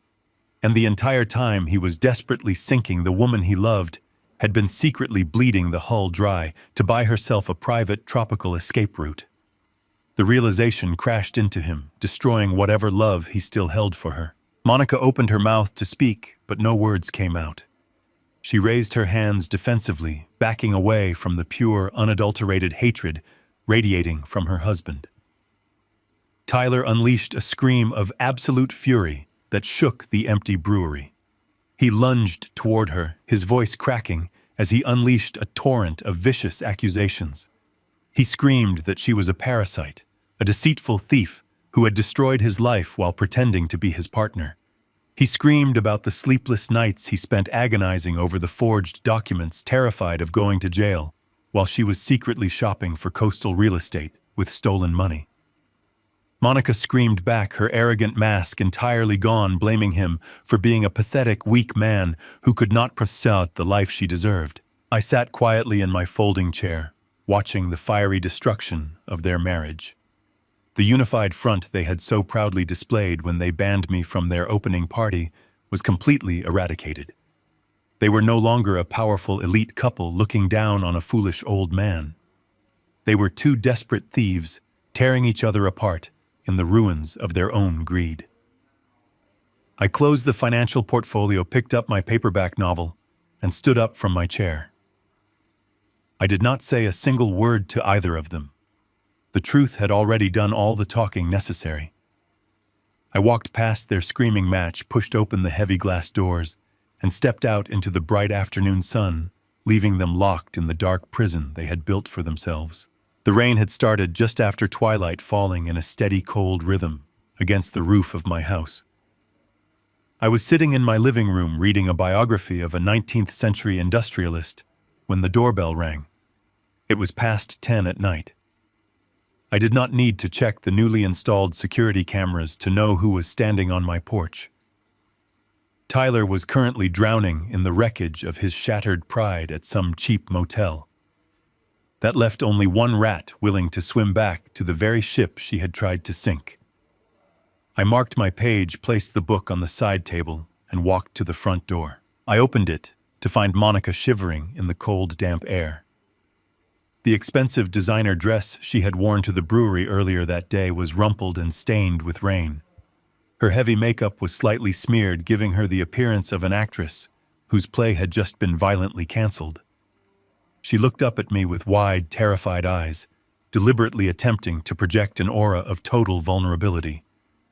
It was a masterful performance, but I had spent 35 years negotiating with desperate suppliers who promised the world while hiding empty warehouses. I knew a fabricated crisis when I saw one. She asked if she could come inside, shivering dramatically and wrapping her arms around her chest. I did not say a word. I simply stepped back and opened the door wider, allowing her to step into the warm, dry hallway of the home she had so recently mocked. I led her into the kitchen and motioned toward the wooden chair opposite my usual spot. She sat down, keeping her posture small and defensive. I walked over to the sink, filled a simple glass with cold tap water, and placed it gently on the Formica table right in front of her. I sat down, folded my hands together, and waited. I knew the rules of a hostile negotiation. The person who speaks first is the person who loses the leverage. Monica took a slow, trembling sip of the water. Then she launched into her meticulously rehearsed narrative. Her voice shook with manufactured sorrow as she began to completely dismantle her husband. She told me I did not know the real Tyler. She painted a horrifying picture of closed doors and hidden cruelty. She claimed Tyler was deeply abusive, controlling every aspect of her daily life with an iron fist. According to Monica, the luxury car leases, the expensive vacations, and the high-end dinners were never her idea. She spun a tale of a megalomaniac who forced her to project a wealthy lifestyle to feed his own fragile ego. She swore she was absolutely terrified of his sudden explosive temper and went along with the reckless spending only to keep him from lashing out at her in private. I sat perfectly still, my face a mask of polite attentiveness. I did not interrupt her.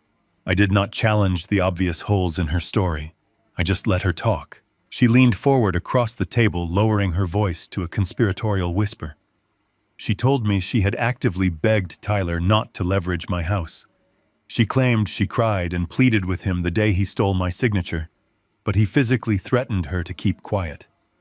She was entirely throwing the man who had risked federal prison for her directly under the tires of a speeding truck.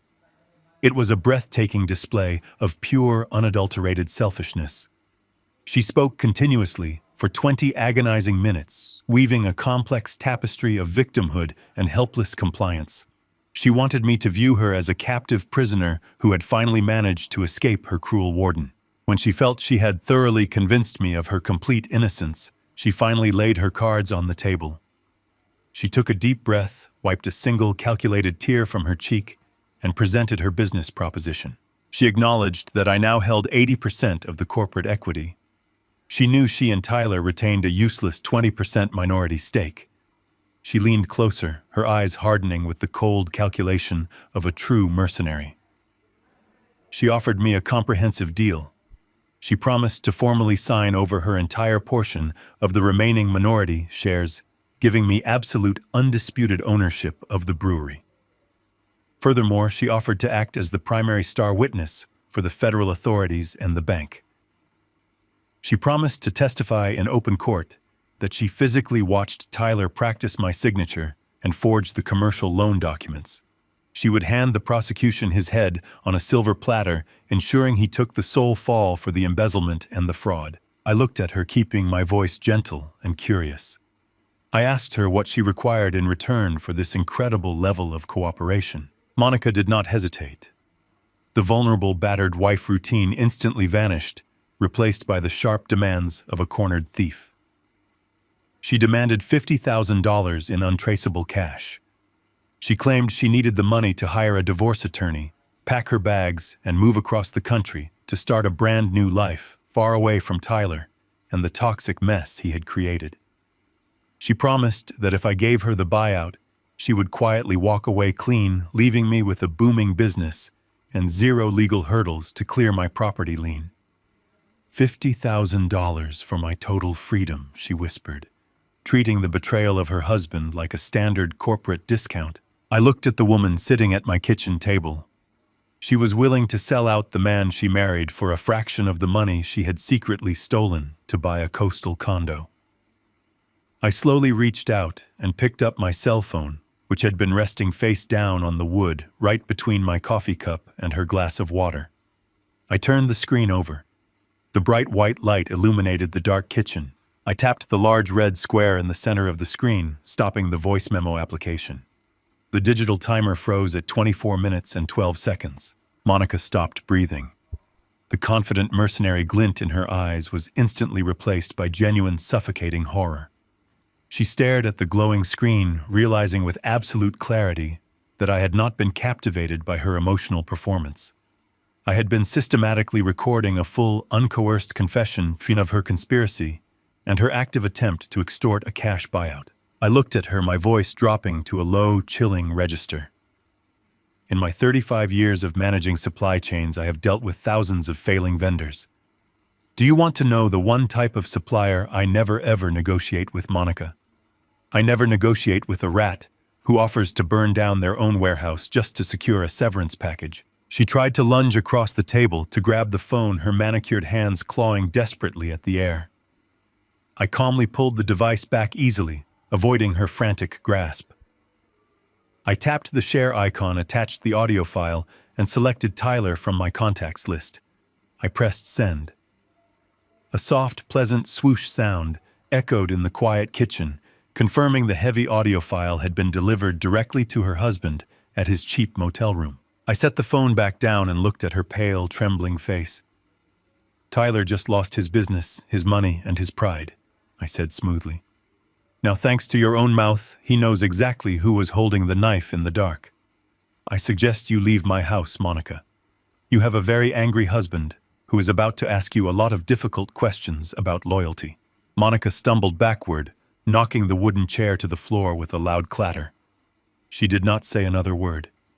She turned and sprinted down the hallway, ripping the front door open and running out into the freezing rain. I stood up, picked the fallen chair off the ground, and walked over to the sink to pour her untouched glass of water down the drain. The trap had closed perfectly, crushing the last remaining threat to my complete and total victory. I called the emergency board meeting for 10 in the morning on a Thursday. I chose the main conference room of the brewery, a large glass-enclosed space that overlooked the now completely silent production floor. Tyler had designed this room specifically to intimidate vendors and impress investors. He had purchased a massive slab of polished walnut for the table and installed leather executive chairs that cost more than my first automobile. Today, I was using his expensive stage to permanently end his performance. I arrived 30 minutes early. I took the seat at the absolute head of the table, a position of authority Tyler had always reserved exclusively for himself. Warren Gallagher arrived shortly after, dressed in a sharp charcoal suit, carrying his trademark leather briefcase. He did not sit down. He stood near the entrance, flanked by two large, silent men wearing dark uniforms. I had hired private security. I knew exactly how desperate people reacted when cornered, and I was not taking any chances with my physical safety or the security of the building. At exactly 10 o'clock, the heavy glass door swung open. Tyler walked in first. He looked entirely hollowed out. He was wearing a rumpled button-down shirt, and his eyes were bloodshot from a lack of sleep and the crushing weight of his impending financial ruin. He avoided looking at me, his gaze fixed firmly on the polished wood of the table. A minute later, Monica arrived. She was wearing dark sunglasses, trying to maintain her aura of high society superiority, but the tight, panicked line of her jaw betrayed her. She did not sit next to Tyler. She walked to the absolute opposite end of the long table, sitting as far away from her husband as physically possible. The air in the room instantly turned toxic, thick with the mutual hatred radiating between them. They were no longer partners in life or in business. They were two enemies forced to share a lifeboat. I did not offer any polite greetings. I did not ask how they were doing. I opened a thick manila folder and placed 3 distinct items on the polished walnut table in front of me. The first was a copy of the official forensic audit report. The second was a high-resolution color copy of the forged commercial equipment loan with my stolen signature clearly visible at the bottom. The third was a small digital voice recorder. The silence in the room was suffocating. I looked at Tyler. I did not see the little boy I had raised. I did not see the son I had sacrificed my retirement for. I saw a stranger, a greedy, entitled man who had casually risked my home to finance his ego. I looked at Monica. I saw a calculating parasite who had tried to extort me to escape the sinking ship she helped destroy. I slid the forensic audit report down the length of the table. I instructed them to turn to page 4. I stated clearly for the official record that the independent audit had uncovered massive systemic embezzlement. I read the numbers aloud, my voice steady and unforgiving. I detailed the $80,000 secretly siphoned from the operating capital. I noted the destination account registered in Monica's maiden name. I confirmed the luxury coastal condo purchase. Tyler stared at Monica, his hands clenching into fists, his breathing becoming ragged and heavy. He was listening to the official, undeniable proof that his wife had robbed him blind while he was risking federal prison to keep her happy. Then I slid the forged loan document forward. I addressed Tyler directly. I told him that I knew exactly how he had obtained my signature. I recounted the Sunday afternoon he asked to borrow my filing cabinet, the hours he spent practicing my handwriting, while I sat in the next room, believing he was a good son. I stated that leveraging my paid-off home without my consent was a severe federal crime. I watched the remaining fight completely drain out of him. He sank lower in his expensive leather chair, utterly defeated, completely destroyed by the sheer magnitude of his own catastrophic mistakes. Finally, I picked up the small digital voice recorder. I looked at Monica, who had suddenly become perfectly still, her eyes wide with terror behind her dark sunglasses. I pressed the play button. The audio was crystal clear. It was the recording from the night she came to my house drenched in rain, begging for a $50,000 buyout. Tyler listened as his wife's voice filled the silent conference room. He heard her offer to testify against him in open court. He heard her promise to hand the prosecution his head on a silver platter to save herself. Tyler let out a sound that was half sob, half furious growl. He lunged across the table toward her, his face twisted in rage. The 2 security guards moved instantly, stepping forward and physically restraining him, forcing him back into his chair. I turned off the recorder. The evidence was presented. The trial was over. I leaned forward, resting my hands on the table. As the 80% majority owner of this corporation, I said, my voice echoing off the glass walls, I am officially terminating both of your employment contracts, effective immediately. You are being terminated for gross misconduct, systemic embezzlement, and severe financial fraud.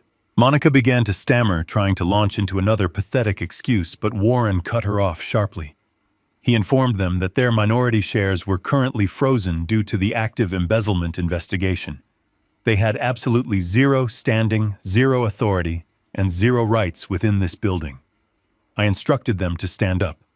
I demanded they place their corporate keys, their building access cards, and any company credit cards on the table.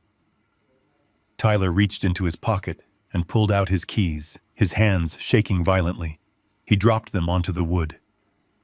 Monica, realizing her elite facade was completely shattered, threw her access badge onto the table with a furious, defiant scowl. I looked at the 2 security guards standing by the door. Escort them off my property, I ordered. The guards stepped forward, gesturing toward the exit. Tyler and Monica stood up. They did not look at each other. They did not look at me. They walked out of the glass-enclosed conference room and down the stairs to the silent production floor. I watched them walk toward the heavy front doors, the very doors they had locked me out of just a few weeks prior.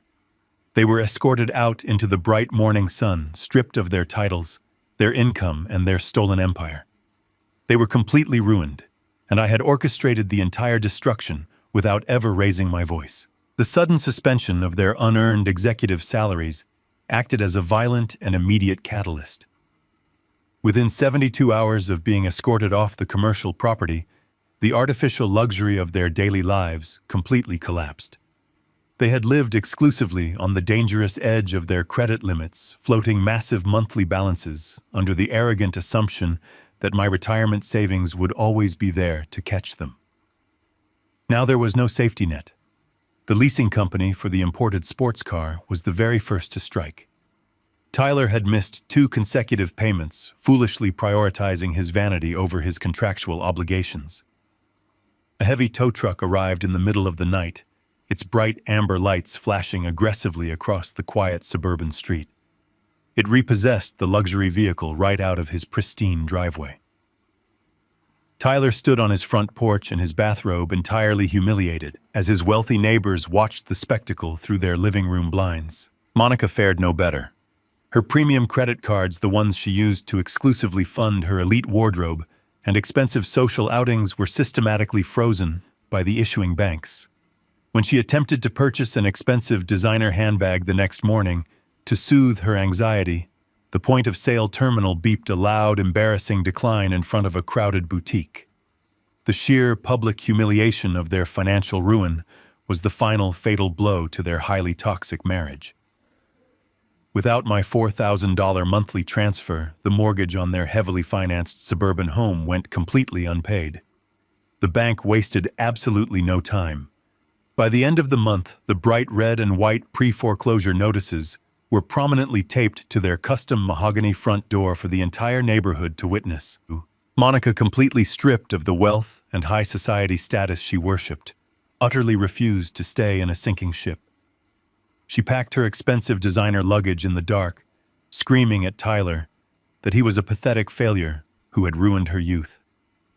She took a rideshare back to her parents' house, instantly reverting to the role of a victimized daughter.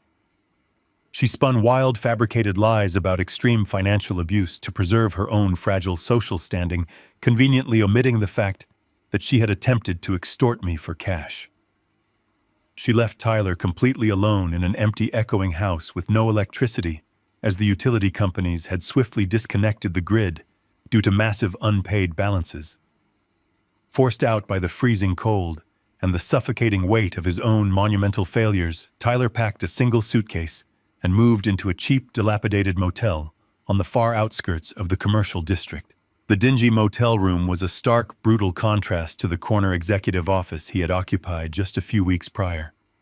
The thin walls offered no insulation from the highway noise. The carpet smelled heavily of bleach and stale smoke, and the flickering neon sign outside buzzed relentlessly through the dark night, casting a sickly red glow across his sagging mattress. For the first time in his 34 years, Tyler was entirely exposed to the harsh, unforgiving elements of the real world. Desperation is a ruthless teacher. With his professional reputation utterly destroyed in the local business community and facing mounting legal bills from his impending divorce, no reputable company would hire the disgraced former chief executive. He was forced to take a minimum wage job working the grueling graveyard shift at a massive regional shipping warehouse. The relentless physical labor began to systematically strip away his deep layers of arrogance. As he spent 8 hours a night lifting heavy cardboard boxes, sweeping dusty concrete floors, and loading freight trucks in the freezing cold, for pennies his body ached in ways he had never experienced. The loud, chaotic warehouse environment triggered a profound memory. He remembered being a little boy watching me walk through the front door after a 14-hour shift managing supply chains. He remembered the smell of grease and cardboard on my clothes, the way I would sit heavily in the kitchen chair, exhausted, but smiling, because I was providing a secure life for my family. The sheer magnitude of my silent sacrifices finally began to penetrate his thick skull. He realized that the comfortable childhood he had taken for granted, the college tuition I had paid in full, and the financial safety net that had always effortlessly caught him were all built on decades of my own exhausted muscles and sleepless nights. Every time he hoisted a heavy wooden pallet, he calculated how many hours of bone-crushing labor it took to earn a single $100 bill. He finally understood that the $600,000 he had so casually squandered on luxury spa days and tropical vacations was not magic money. It was the physical manifestation of his mother's entire life and my broken back.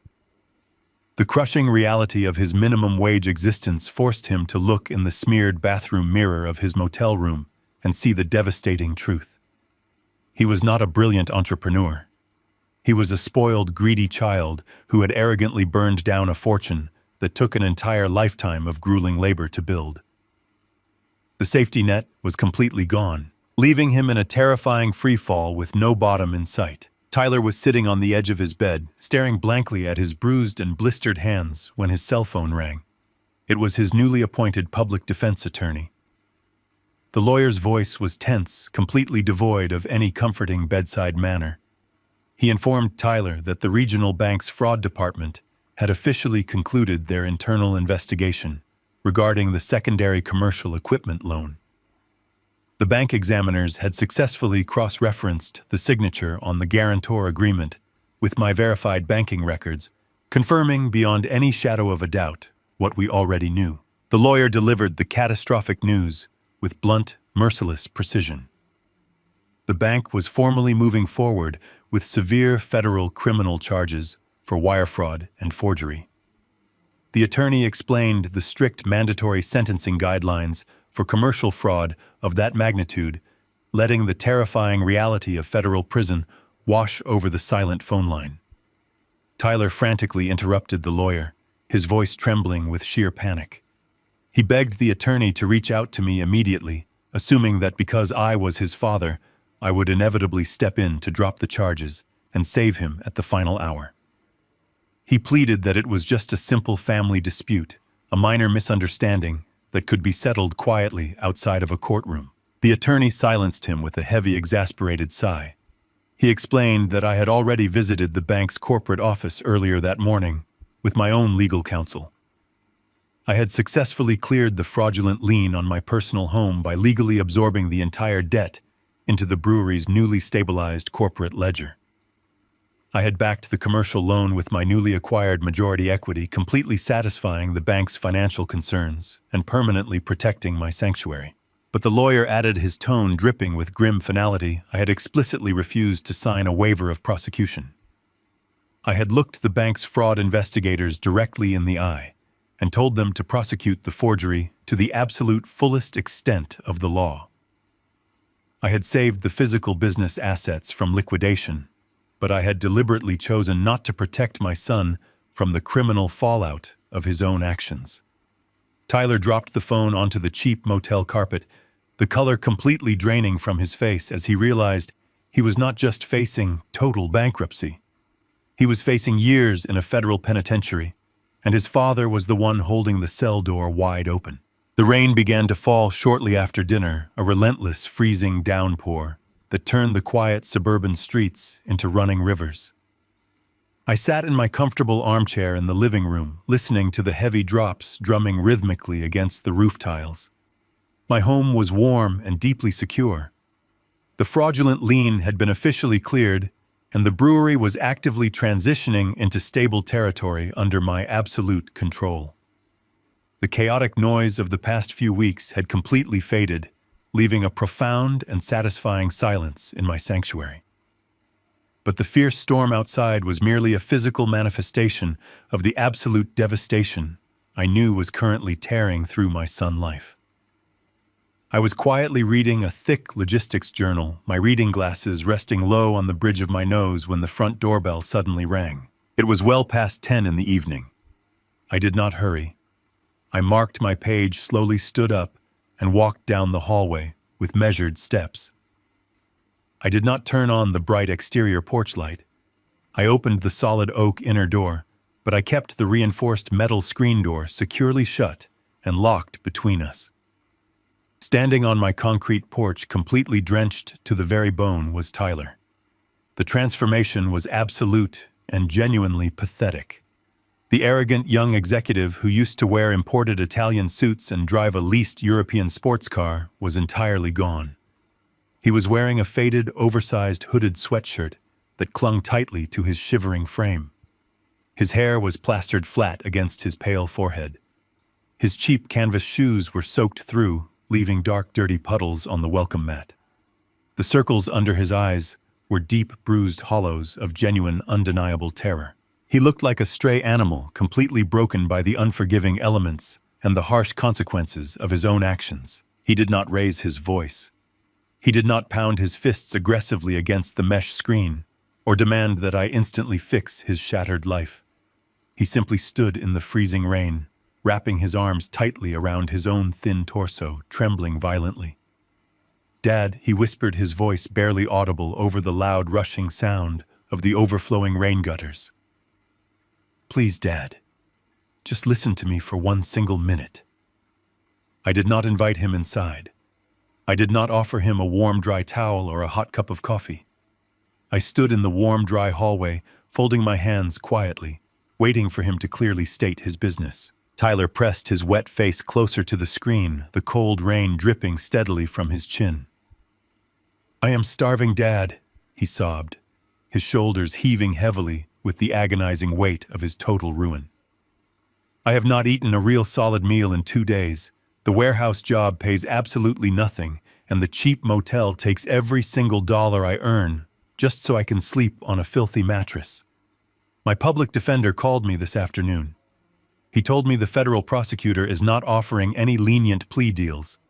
He said the regional bank has mountains of irrefutable evidence regarding the forged commercial loan and that I am going to serve real consecutive time in a federal penitentiary." He paused desperately, gasping for air as the freezing rain continued to batter his back. "Please, Dad, I am begging you on my hands and knees. I am not asking you to give me the company back. I know I completely lost that. I am just asking for a small personal loan, just enough cash to buy some basic groceries and hire a decent defense lawyer to fight the bank. Just enough to keep me out of federal prison. I will pay you back every single week from my warehouse checks for the rest of my life. I swear it.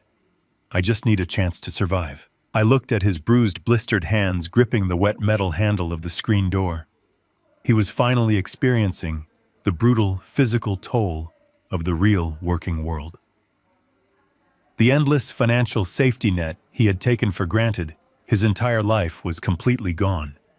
But I knew that true redemption required absolute, unvarnished honesty, and Tyler was still holding back the original sin that started this entire cascade of destruction.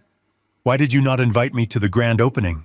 "Tyler," I asked, my voice perfectly level, cutting cleanly and sharply through the chaotic noise of the storm. Tyler flinched, as if I had physically struck him across the face.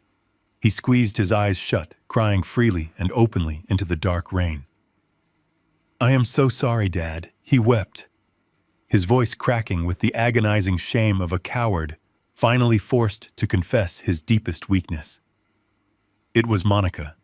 She was entirely obsessed with curating the perfect visual aesthetic for the wealthy social media influencers. She told me your plain flannel shirts and your worn-out work boots did not fit the elite brand image of the tap room.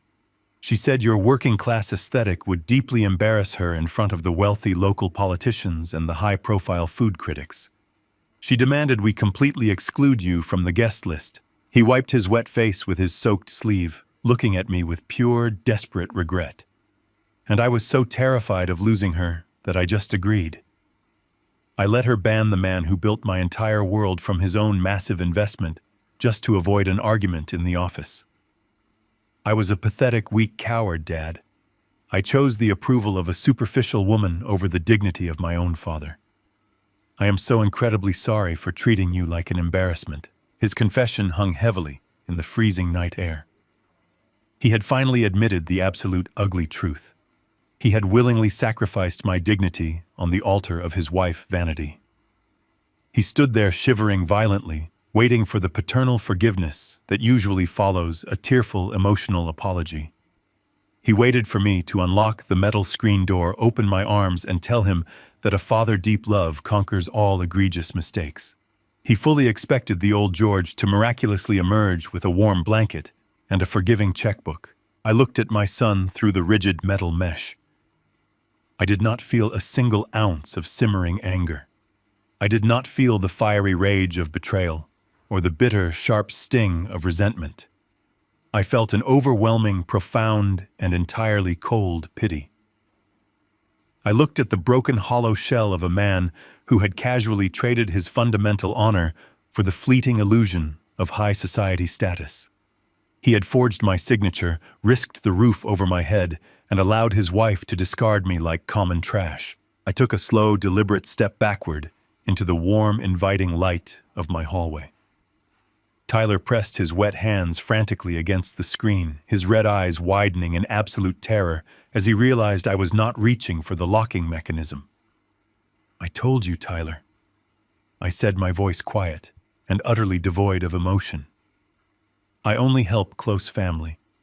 You made your choice 5 days before the opening." "Dad, please, no!" Tyler screamed, his voice tearing through the brutal storm as he rattled the locked metal door with all his remaining strength. "Please do not leave me out here." I did not hesitate for a fraction of a second. I reached forward and pushed the heavy solid oak door shut, severing his desperate pleading cries completely. I engaged the thick brass deadbolt, hearing the heavy mechanical click echo with absolute finality through the quiet house. I turned off the exterior porch light, plunging him back into the freezing, isolating dark. I walked calmly back to my comfortable living room, sat down in my favorite armchair, picked up my reading glasses, and quietly returned to my logistics journal as the relentless rain washed the final remnants of his betrayal off my front steps. 6 months have passed since that freezing night in the pouring rain.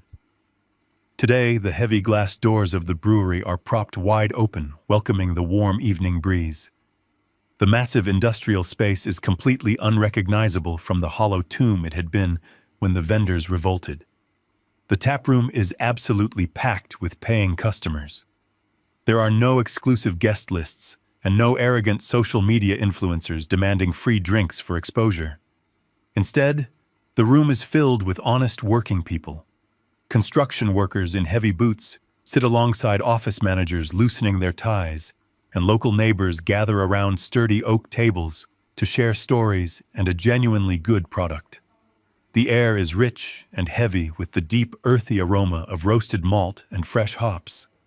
The sound of genuine laughter and the steady clinking of thick glass pints echo off the exposed brick walls. I am standing near the back production floor, wiping my hands on a clean cloth, simply watching the beautiful, complex machine operate exactly as it was designed to do.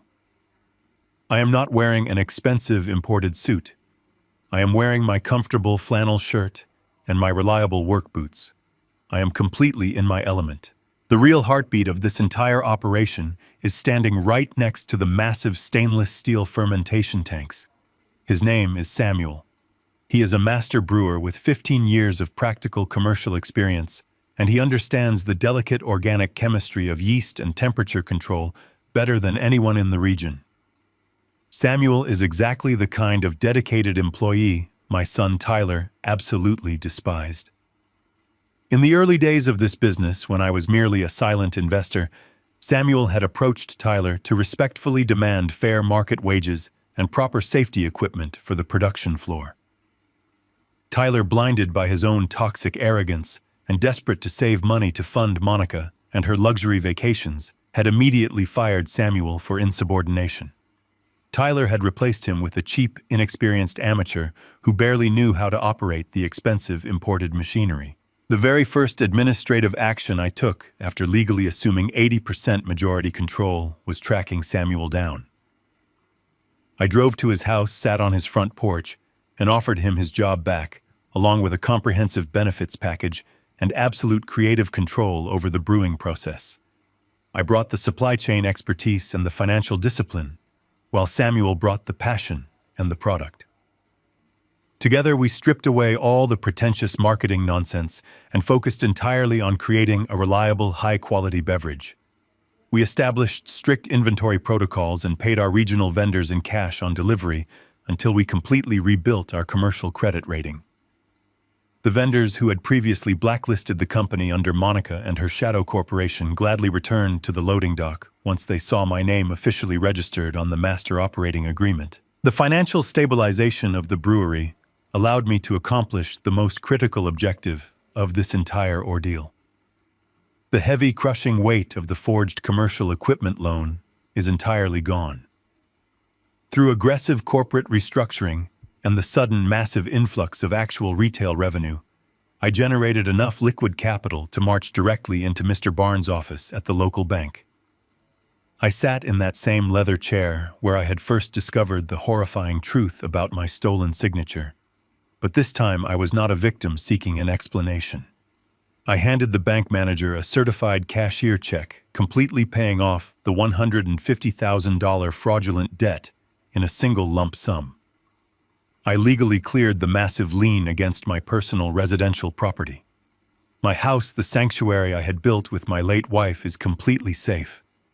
The walls that hold my most precious memories are secure and unburdened by the selfish greed of an ungrateful child. I protected the equity my wife had literally worked her entire life to build. I ensured her legacy was not squandered on leased sports cars and coastal vacation condos. I kept my promise to her, even if it meant destroying the very son we had raised together. I do not speak to Tyler anymore.